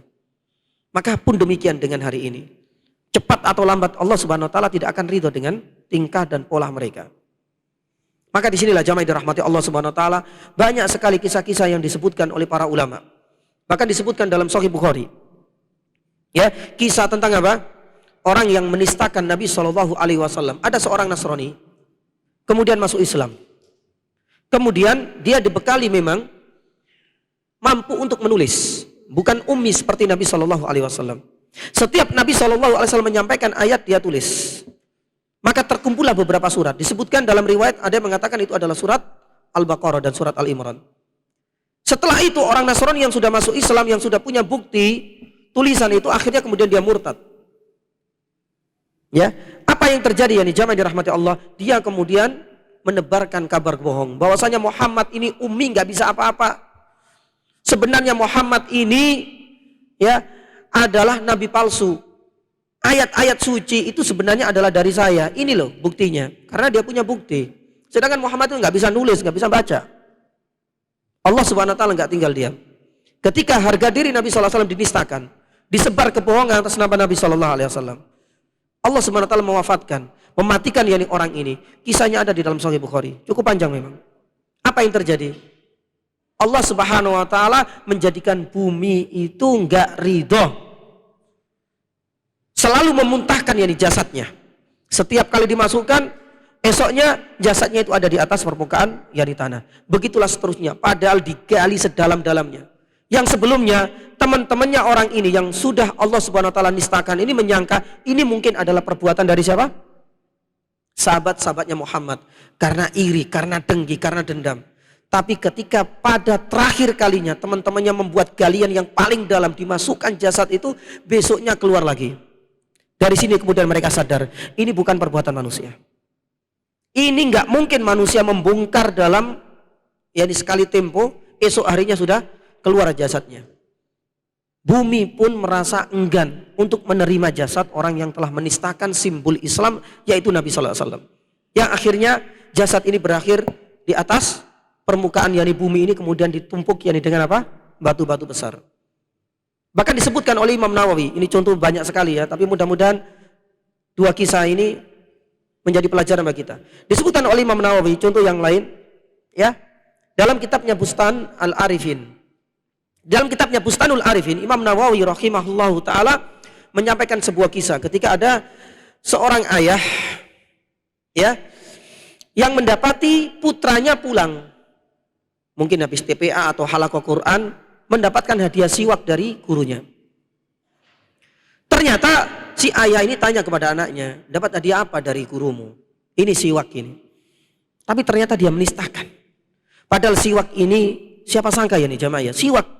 Mungkin kita, apalah arti sebuah siwak. Tapi kan siwak ini adalah sesuatu yang menjadi sunnahnya Nabi Shallallahu Alaihi Wasallam. Ada tempat-tempat di mana kita disunahkan untuk menggunakan siwak tersebut. Ternyata dia itu seakan-akan ya ingin menistakan siwak itu dengan meletakkan di duburnya, di pantatnya. Allah Subhanahu wa taala langsung kemudian menurunkan siksa bagi orang tersebut. Tak berapa lama kemudian Allah Subhanahu wa taala mengadab orang ini, keluar dari duburnya itu ikan-ikan. Selang 3 hari kemudian Allah Subhanahu wa taala matikan orang tersebut. Hal ini dikisahkan oleh Imam Nawawi rahimahullah dalam kitabnya Bustanul Arifin, dan kisah ini menjadi bukti. Sama juga pelajaran bisa kita petik bahwasanya menghina syiar simbol Islam dan kehormatan Allah, hati-hati. Cepat atau lambat Allah Subhanahu wa taala akan menurunkan yakni adabnya. Terutama di zaman ini yakni jamaah, jangan sampai Masya Allah kita menjadikan simbol dan syiar Islam sebagai bahan yakni candaan. Baik. Kemudian berikutnya sebelum 5-6 ya, tinggal 5 dan yang ke-6. Yang kelima jamaah dirahmati Allah Subhanahu wa taala. Ya, peristiwa gajah ini menjadi gerbang awal pertanda kelahiran Nabi Shallallahu alaihi wasallam. Makanya Ibnul Qayyim rahimahullah dalam Zadul Ma'ad menyatakan demikian. Jadi skenario Allah Subhanahu wa taala ini subhanallah sempurna ya. Makanya kalau kita belajar runtutnya dengan fikih sirahnya ini, insyaallah kita akan dapatkan banyak pelajaran. Kata Ibnu Qayyim rahimahullah, peristiwa gajah ini adalah gerbang awal detik-detik kelahiran Nabi sallallahu alaihi wasallam. Apakah ada korelasinya? Iya. 1. Ketika Quraisy itu diangkat namanya, secara tidak langsung nama paman kakek Nabi SAW semakin melambung tinggi. Siapa? Yani Abdul Muthalib. Lah, disinilah kemudian ini sebagai petunjuk bahwasanya di tempat di kota Makkah yang lagi viral ini kelak akan turun sebentar lagi lahir Nabi SAW. Di tempat yang saat ini dipimpin oleh kakeknya Nabi yang namanya sekarang lagi melambung, sebentar lagi akan lahir Nabi SAW. Secara tidak langsung Nabi SAW ketika lahir ini seakan-akan menjadikan ya peristiwa ini adalah sebuah penyambutan gratis.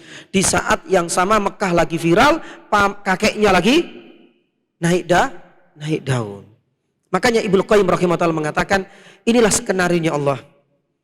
Ya, ini menjadi peristiwa gajah menjadi gerbang awal detik-detik kelahiran Nabi Shallallahu Alaihi Wasallam. Semakin menguatkan bahwasanya bersamaan dengan perang gajah inilah tanda-tanda kenabian yang tadi kita sampaikan termaktub di dalam kitab Taurat, termaktub dalam kitab yakni Injil sebentar lagi akan terbuktikan di kota Makkah ini. Yang terakhir, jamaah dirahmati Allah Subhanahu Wa Taala, kita ingin sampaikan ini penting. Ya, peristiwa gajah ini adalah peristiwa yang nyata. Ya, bukan hayalan. Bahasa kita itu true story gitu ya Pak ya. Ini adalah peristiwa nyata, kejadian ini bukan dongeng. Kenapa kita masukkan dalam hal ini ya nih jamaah? Tak sedikit maaf, jamaah dirahmati Allah Subhanahu Wa Taala, orang-orang masih menjadikan ini adalah dongeng belaka. Para ulama-ulama terlalu lebay menyebutkan kisah ini. Saya menyebutkan sekitar ada dua. Yang pertama, maaf, di sebuah situs ini sebenarnya situs berbahasa Arab, tapi nama situsnya menggunakan bahasa Inggris. trueislamfromquran.com kalau nggak salah. True Islam from Quran, tapi hati-hati kalau kita membaca ini. Disebutkan bahasa Arabnya haqaiqul Islam minal Quran. www.trueislamfromquran. Subhanallah, kisah ini hoax. Situs ini bukan mencerahkan tapi banyak menyesatkan. Salah satunya adalah memutarbalikkan tentang kisah yang sudah melegenda, yaitu apa? Kisah pasukan bergajah ini. Dimulai dengan apa? Mencomot surat Al-Fil. Surat Al-Fil ini jamaah dirahmati Allah Subhanahu Wa Taala, kita tahu dari dulu yang namanya fil itu apa? Gajah. Tapi di dalam situs ini panjang lebar, saya juga sampai capek. Ya, mereka menafsirkan bahwasanya surat Fil ini tidak berkaitan dengan gajah sama sekali. Kisah bergajah itu hoax. Surat Al-Fil ini adalah kisah tentang azab yang Allah SWT turunkan kepada kaumnya Nabi Lut LGBT. Kita nggak akan temukan dalam kitab-kitab tafsir manapun ya nih jamaah. Ya, disinilah kemudian ilmu cocokologi dan gatokologi dimainkan di sini. Ya, dia kaitkan surat Al-Fil ini jamaah untuk mengalihkan ini ya. Dikaitkan dengan surat Al-A'raf, surat Al-Qamar, surat Adz-Dzariyat, surat An-Naml. Ada apa dengan surat-surat ini jamaah? Karena surat-surat ini mengisahkan tentang azab yang Allah Subhanahu Wa Taala turunkan kepada kaumnya Nabi Lut. Jadi ditafsirkan sendiri. Alam taro kaifa fa'ala rabbuka bi ashabil fil. Fil itu kiasan, majas. Alam yaj'al kaidahum. Lah di sini sudah mulai cocokologi main di sini. Kait itu artinya apa? Kait secara bahasa itu adalah konspirasi hitam. Dikaitkan dengan surat Al-Dariyah, surat Al-Qamar, surat An-Naml, surat yang lain. Karena di situ kan ada kan kait, yaitu konspirasi kaumnya Nabi Lut. Loh, punya kesamaan dia. Wa arsala alaihim hijaratan, ada kesamaan lagi. Karena kaumnya Nabi Lut, salah satu adab yang Allah SWT turunkan itu wa arsala alaihim hijarah. Pakai apa? Diturunkan yakni batu-batu dari yakni langit. Subhanallah, siapa sangka yakni jamaah. Kisah yang sudah kita dapatkan mulai dari kecil ternyata juga selalu diusik oleh orang-orang non muslim. Kita katakan nggak tahu ini non muslim apa muslim, saya nggak tahu. Tapi sangat menyesatkan sekali dengan dari judul situs ini saja. Saya nggak tahu, saya sudah cukup lama nggak buka lagi apakah sudah dihapus ataukah tidak. Siapa yang tidak kepencut dengan True Islam for Quran? Mungkin barangkali orang pengen membuka ini, pengen mengambil faedahnya. Tapi ketika saya baca salah satu tentang kisah ini, wallah, semuanya adalah hoax, kedustaan. Gak ada satupun di antara kalangan para kaum muslimin, buku-buku tafsir yang mengatakan surat Fil ini adalah surat yang mengisahkan kaumnya Nabi Lut. Tapi kenyataan hari ini ada wujudnya jamaah. Makanya saya sampaikan di sini sebagai bentuk antisipasi. Ya, selama ini kita memang selalu merasa di zona aman terus, zona nyaman. Tapi ternyata kalau seandainya kita keluar dari ring sebentar, subhanallah, ternyata setiap segmen dari kisah-kisah yang ada di dalam buku sejarah tidak luput dari apa? Dari syubhat dan berita-berita bohong. Ya sama dengan tadi itu. Tentang kisah dan bumbu-bumbu tadi dikaitkan dengan ayahnya Nabi Shallallahu Alaihi Wasallam. Jadi hati-hati dengan situs ini. Ini yang pertama. Yang kedua, yang paling akhir. Ini juga mulai muncul beberapa syubhat kemarin jamaah. Itu terjadi di negara kita, di Indonesia. Ya, saya lupa namanya, tapi muncul di beberapa kalau nggak salah status atau apa ya.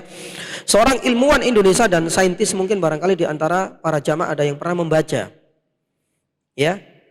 Nah, di situ disebutkan bahwasanya kisah pasukan bergajah ini adalah kisah yang hoax. Hanya melihat kepada gajahnya. Karena secara analisa keilmuannya, menurut dia ini, gajah itu tidak bisa hidup di daerah gurun pasir. Dia sebutkan, gajah itu butuh minum sekian, makan sekian. Di sana itu gurun, bebatuan, gak mungkin bisa hidup di sana. Mereka lupa dengan banyak hal jamaah. Yang pertama, di Yaman sendiri, kalau kita kaitkan dengan surat Saba, nanti kita akan jumpai. Saba, Yaman, itu adalah negeri yang subur. Jannatani ayyamini wa shimal. Bagaimana Allah Subhanahu wa taala tumbuhkan kebun-kebun di sana. Itu pertama kali gajah di situ. Yang kedua, ada yang mengatakan dan membantah mungkin mereka kurang rekreasi. Ya. Karena kalau kita lihat jamaah dirahmati Allah Subhanahu wa taala, di dalam, maaf ya saya nggak ingin mengunggulkan, tapi biasanya kalau ada flora dan fauna dulu itu kan rujukan kita kan, maaf, Wild West atau National Geographic ya. Kadang-kadang kita jumpai di Afrika yang panas itu ada gajah nggak? Ya kok masih bisa hidup? Ya podo ae. Ya sama juga jamaah. Bahkan di sana itu lebih panas sebenarnya. Jadi intinya lewat dunia sains ini diotak-atik gimana caranya untuk mengalihkan. Bayangkan. Seakan-akan kisah ini bukan true story, tapi ini adalah dongeng saja. Subhanallah. Kalaulah kita keluar dari zona pakem ini, kita akan jumpai hal-hal seperti ini. Kok kayaknya antum kok banyak menyebar subhat Ustaz. Kita enggak menyebar subhat, tapi kita ingin mencerahkan bahwasanya di luar sana itu ada seperti ini. Ya, mudah-mudahan kita bisa mengantisipasi lebih dini. Termasuk situs tadi saya sampaikan supaya nanti kita enggak terkena subhatnya tentang hal ini juga. Ini juga terjadi di negara kita. Ya mudah-mudahan dari apa yang kami paparkan ini semoga sedikit memberikan gambaran bahwasanya sirah Nabi Shallallahu Alaihi Wasallam, di mana-mana para ulama banyak menyatakan sirah Nabi Shallallahu Alaihi Wasallam ini adalah salah satu disiplin ilmu yang paling rentan sekali tersusupi kedustaan dan berita-berita hoax dan syubhat. Allahu taala alam bisawab. Mungkin itu yang bisa kami sampaikan. Lebih 4 menit sebenarnya tadi dijatah sampai jam 17.00. Nanti ada pertanyaan insyaallah 4 pertanyaan ringan saja untuk ikhwan dan 4 pertanyaan untuk akhwat. Tapi sebelumnya kita akan menjawab sedikit tentang pertanyaan dari ini kok ada struk transaksi ini. Baik, nggak apa-apa insyaallah. Tadi sepertinya ini dulu ya. Yang pertama ya, Bagaimana menyikapi seseorang yang melecehkan agama, Quran, hadis, dan Rasulnya? Jamaah yang dirahmati Allah Subhanahu Wa Taala. Yang pertama kita harus yakin bahwasanya Allah Subhanahu Wa Taala tidak akan tinggal diam mengenai hal ini. Yang kedua, perbanyaknya kita banyak berdoa kepada Allah Subhanahu Wa Taala, karena ini adalah kedurhakaan kepada Allah, penistaan dan kemaksiatan kepada Allah. Misalkan dengan doa alhamdulillahilladzi afani mimma ibtalau bi wa faddalani ala katsirin man khalaqa tafdila. Ini kadang-kadang kita sering lupa. Kita langsung berapi-api menunjukkan ketidakridhaan, benar. Tapi kita juga lupa, kita harus berdoa sebagai tameng untuk diri kita sendiri. Jangan sampai kemaksiatan yang kita lihat, penistaan terhadap simbol Islam yang kita saksikan itu nanti kita juga terjerumus. Gara-gara kita larut yang di dalam emosi. Maka disinilah kemudian kita harus banyak berdoa. Sebagaimana kalau kita lihat saudara kita, anak-anak muda kemudian minum minuman khamr, ya, salah satu di antaranya pasti akan ada balasannya. Yang kedua, kita harus berdoa dulu untuk diri kita. Ya Allah, mudah-mudahan dengan doa ini kita nggak akan terjerumus sebagaimana mereka terjerumus dalam kemaksiatan. Baru kemudian yang ketiga, jamaah dirahmati Allah Subhanahu Wa Taala, ya, kalau seandainya kita punya kemampuan secara lisanan, bisa kita sampaikan dan kita dakwakan. Karena ini adalah kemungkaran. Sesuaikan dengan kapasitas dan kemampuan kita masing-masing. Man ra'a minkumul mungkaran falyughayyirhu biyadihi. Kalau seandainya nggak mampu dengan lisan, kalau nggak mampu dengan hati, jangan sampai kita menjadi orang-orang yang mumayyi. Menjadikan kemungkaran yang ada di depan mata itu sebagai hal yang biasa. Malah berteman, bersahabat dengan mereka. Tunjukkan bahwasanya loyalitas kita kepada Islam, ketika simbol Islam itu dicela, tunjukkan. Kita putus hubungan, interaksi, ya, karena ini sebagai bentuk efek jerak untuk teman kita mungkin barangkali yang terjerumus ke dalam kemaksiatan atau ke dalam penistaan. Ya. Nah, itu adalah di antara tiga hal untuk menyikapi hal ini. Apakah mendoakan dan membenci keburukan itu hal yang wajar dan memang sebuah kewajiban bagi kita. Tapi yang kita benci adalah apanya? Kemaksiatannya. Kalau itu berasal dari kaum muslimin. Karena loyalitas kita kepada kaum muslimin itu adalah kepada keimanannya. Adapun kemaksiatan itu yang kita benci, bukan kepada orangnya, tapi kepada kemaksiatan dan penistaannya mereka terhadap simbol Islam. Dan itu adalah sebuah bukti kita loyal kepada Islam. Makanya jangan sampai kemudian kita nggak membenci sama sekali. Kita harus tunjukkan kebencian kita, tapi bukan kepada orangnya, kepada perbuatannya. Pelakunya atau mendoakan yang dapat hidayah. Subhanallah. Inilah sebenarnya poin yang keempat. Rasulullah Shallallahu Alaihi Wasallam pernah melakukan dua-duanya. Yang pertama, pernah mendoakan keburukan. Ketika Rasulullah Shallallahu Alaihi Wasallam sampai kemudian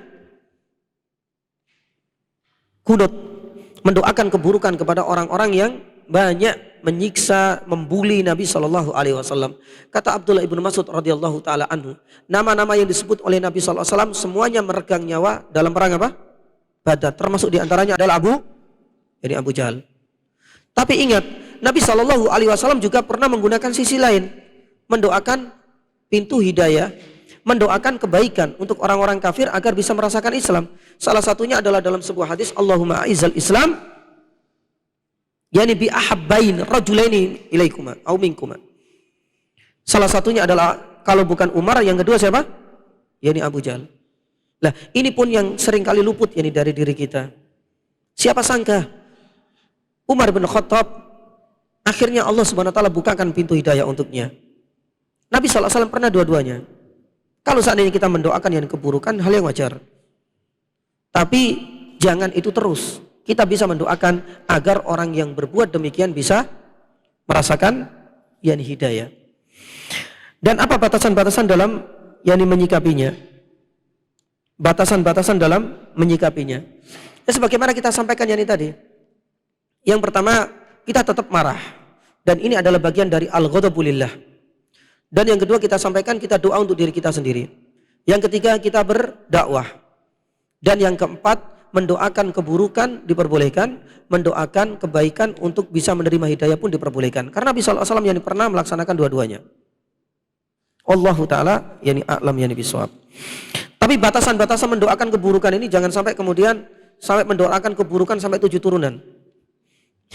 Mudah-mudahan Allah Subhanahu wa taala menimpakan yakni adab kepada 7 turunan, yakni bisnisnya semuanya hancur lebur dan lain sebagainya. Sudah. Cukup yakni dengan doa Nabi sallallahu alaihi wasallam yang pernah terucapkan. Mudah-mudahan Allah Subhanahu wa taala menurunkan adab dan balasan setimpal untuk orang ini. Sudah cukup. Allah Subhanahu wa taala Maha mengetahui terhadap doa dari hamba-hambanya. Baik, ada 2 pertanyaan lagi. Apakah keturunan Rasul sallallahu alaihi wasallam masih ada hingga saat ini? Apakah klaim yang ada beredar itu benar? Apakah ada keutamaan terhadap mereka dan bagaimana kewajiban kita terhadap keturunan Rasulullah jika sekarang masih ada? Baik, ini sebenarnya yang saya khawatirkan. Ternyata muncul juga pertanyaannya ini. Baik, jamaah dirahmati Allah Subhanahu wa taala. Berkaitan yakni dengan klaim ya untuk diri kita yakni sendiri. Ya, sebagaimana kita sampaikan yakni tadi, kita harus benar-benar ekstra waspada dan hati-hati. Jangan sampai tanpa ada bukti yang valid kemudian kita ikut-ikutan larut yakni dalam yakni hegemoni mereka. Oh, ini keturunan Nabi sallallahu alaihi wasallam, ya sudah. Tanpa tahu bukti yang valid apakah mereka termasuk keturunan ataukah tidak. Yang penting ini adalah sikap kehati-hatian kita. Itu yang pertama. Yang kedua, kalau seandainya dikatakan apakah sekarang masih ada? Masih ada. Ya, tapi tadi harus dibuktikan dengan bukti yang yakni valid. Tapi yang kita katakan yakni jamaah dirahmati Allah Subhanahu wa taala, yang tersebar itu biasanya nanti berubahnya ketika nanti pas Fatimah binti Rasulullah SAW. Pertama bin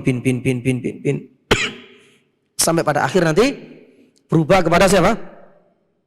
Kepada yakni Fatimah. Dan selalu yang dikaitkan itu adalah Al-Husain. Padahal kita tahu tadi banyak. Ya, ada Hasan. Tapi seringkali itu enggak terkuat. Dan ini yang kemudian menjadi pengkultusan yakni pada satu nama tok dan anak keturunannya. Ini yang jadi masalah. Ya. Kemudian yang berikutnya jamaah dirahmati Allah Subhanahu wa taala, kalau kita kaitkan yakni Ahlul Bait itu lebih umum yakni jamaah dirahmati Allah. Dan inilah sikap yang harus kita tunjukkan. Ahlul Bait itu kita harus hormati.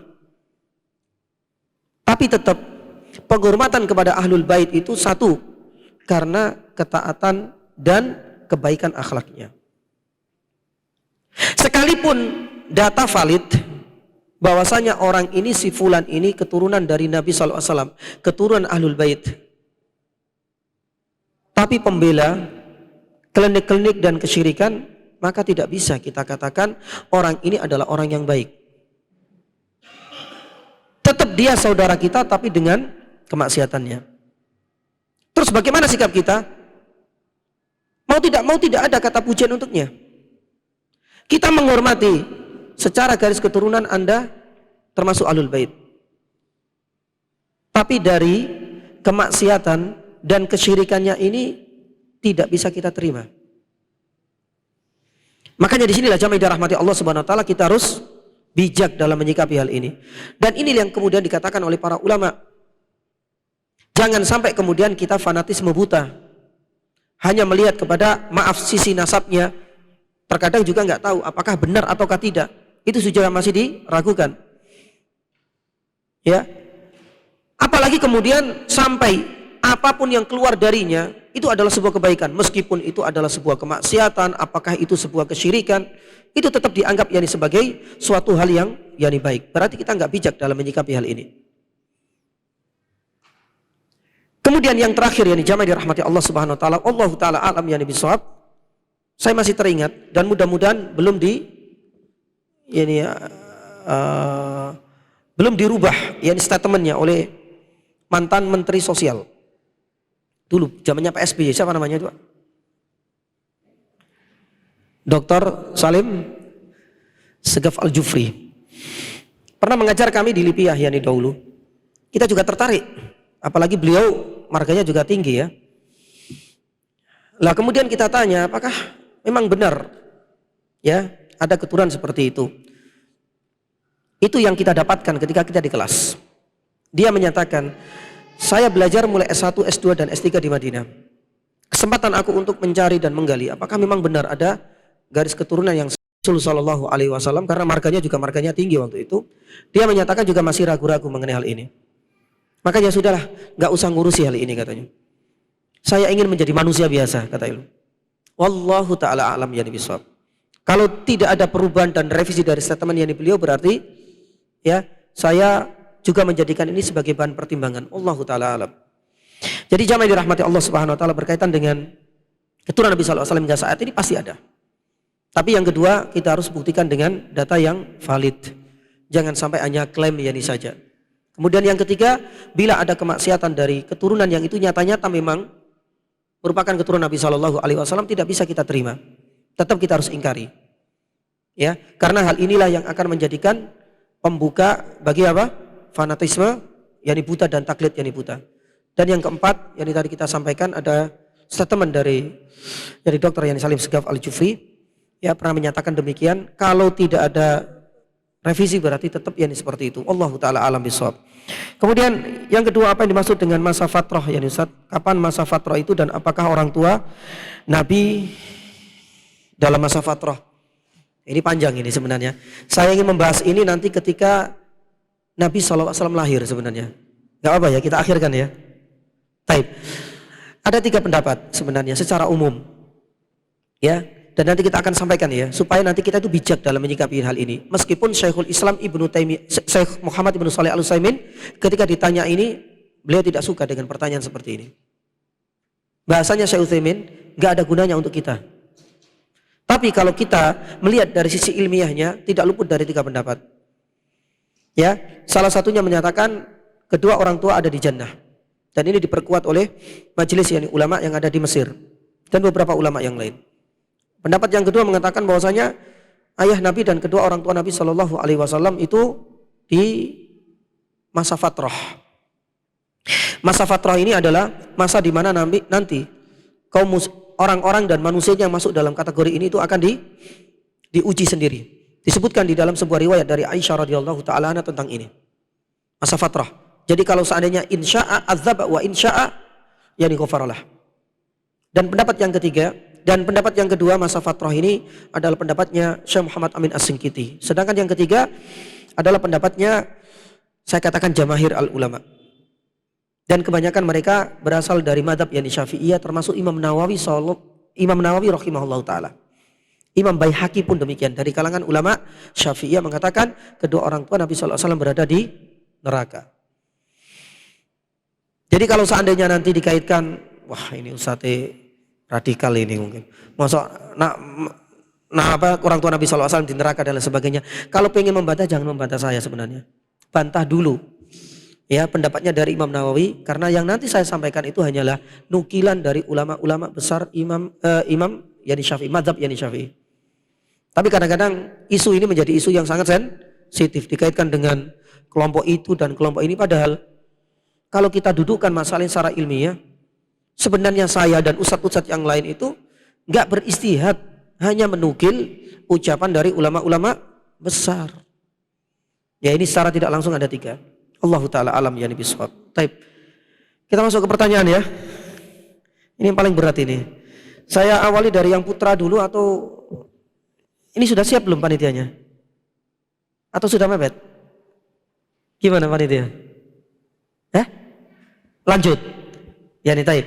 Satu pertanyaan untuk putra, yang dulu itu bapak-bapak. Jadi tolong panitia jadi polantas ya.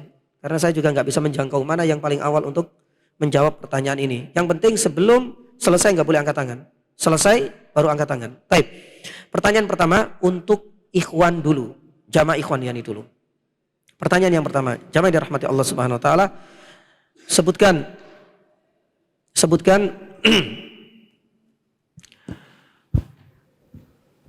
2 jenderalnya Najasyi. Saya nggak tahu. Tolong dibantu. Iya, monggo. Nanti hadiahnya bisa diambil di miniput ya. Bismillahirrahmanirrahim. 2 jenderal tersebut adalah Abraha dan Aryad.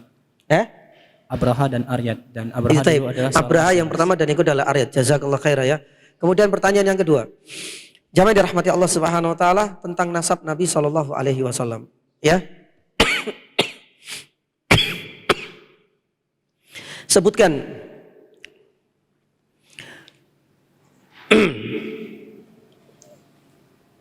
3 kakek Nabi SAW secara berurutan dari Abdullah. Iya 3 saja.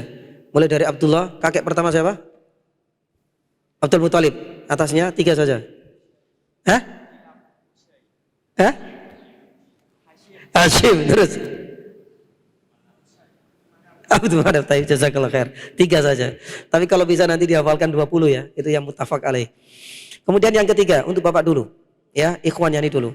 Pertanyaan yang ketiga berkaitan dengan pasukan yang bergajah ini ya. Pasukan yang bergajah. Sebutkan satu saja faedah dari pasukan bergajah. Pelajaran penting dari pasukan bergajah. Satu saja. Taib, ini ya. Taib, monggo. Enggak tahu mana? Ini apa ini? Saya enggak tahu. Oh, berarti ini. Saya ngikuti saja. Taib, silakan.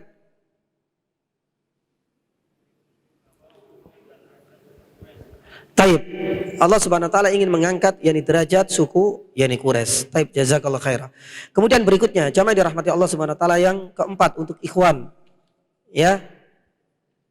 Menurut pendapat yang sahih, siapa nama asli Quraisy? Angkat tangan. Iya. Siapa namanya? An-Nadhr, kakek buyutnya Nabi yang keberapa? Yang ke-12. Jazakallahu khairan. Selesai untuk ikhwan. Untuk akhwat gitu ya. Masih ada waktu ya? Gimana? Untuk akhwat lanjut enggak? Monggo, enggak apa-apa. Taib. Ada 4 pertanyaan, insyaallah mudah. Mudah untuk dijawab, tapi susah. Kalau enggak soal itu susah banget. Harus. Taib. Pertanyaan yang pertama untuk para jamaah akhwat ya. Yang pertama berkaitan dengan nasab Nabi Shallallahu Alaihi Wasallam. Ya, sebutkan. Ada panitianya ya. Taib. Sebutkan 2 saja kaidah penting dalam memahami nasab Nabi. 2 kaidah penting yang ini tadi.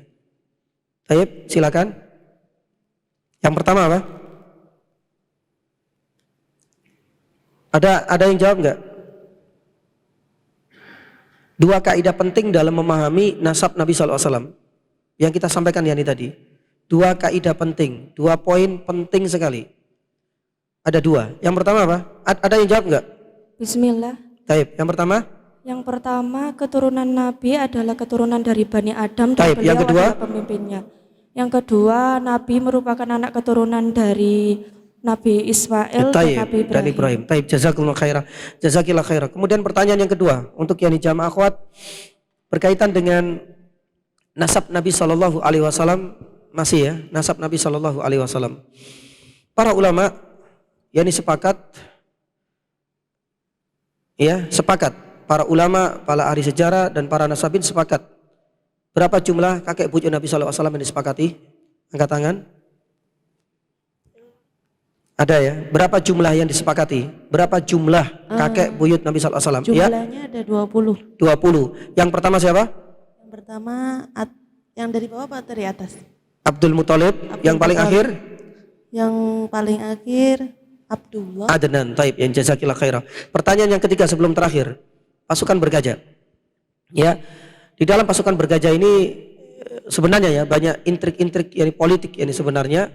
Ya, kita tahu bahwasanya Abraha ini adalah seorang misionaris. Ya. Apa nama tempat ibadah yang dibangun oleh Abraha? Angkat tangan. Enggak tahu. Ini sudah jawab apa sih yang ditunjuk, saya enggak tahu. Ulais. Sah. Sah insyaallah jawaban ini. Kalau sah berarti alhamdulillah. Menyisakan pertanyaan yang keempat dan yang terakhir sebelum kita tutup yakni kajian ini. Pasukan bergajah, Mas Ian. Untuk pertanyaan yang keempat bagi jamaah akhwat, ya. Jamaah dirahmati Allah Subhanahu wa taala. Ya. Ini yang berat ini ya. Berat yakni sebenarnya. Siapa nama gajah yang paling besar?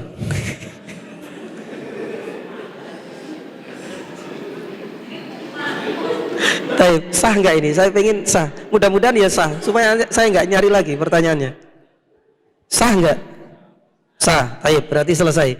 Nanti seluruh hadiahnya bisa diambil di Miniput ya. 4 ikhwan ya tadi, panitia ikhwan. Coba nanti mereka ulang lagi, saya enggak tahu nama-namanya. Pun demikian dengan ya jawaban atau hadiah bagi para jamaah akhwat. Ada 4 yang pertanyaan dan alhamdulillah sudah dijawab. Mudah-mudahan sah semua. Nanti bisa diambil juga di Miniput. Demikian yang bisa kami sampaikan.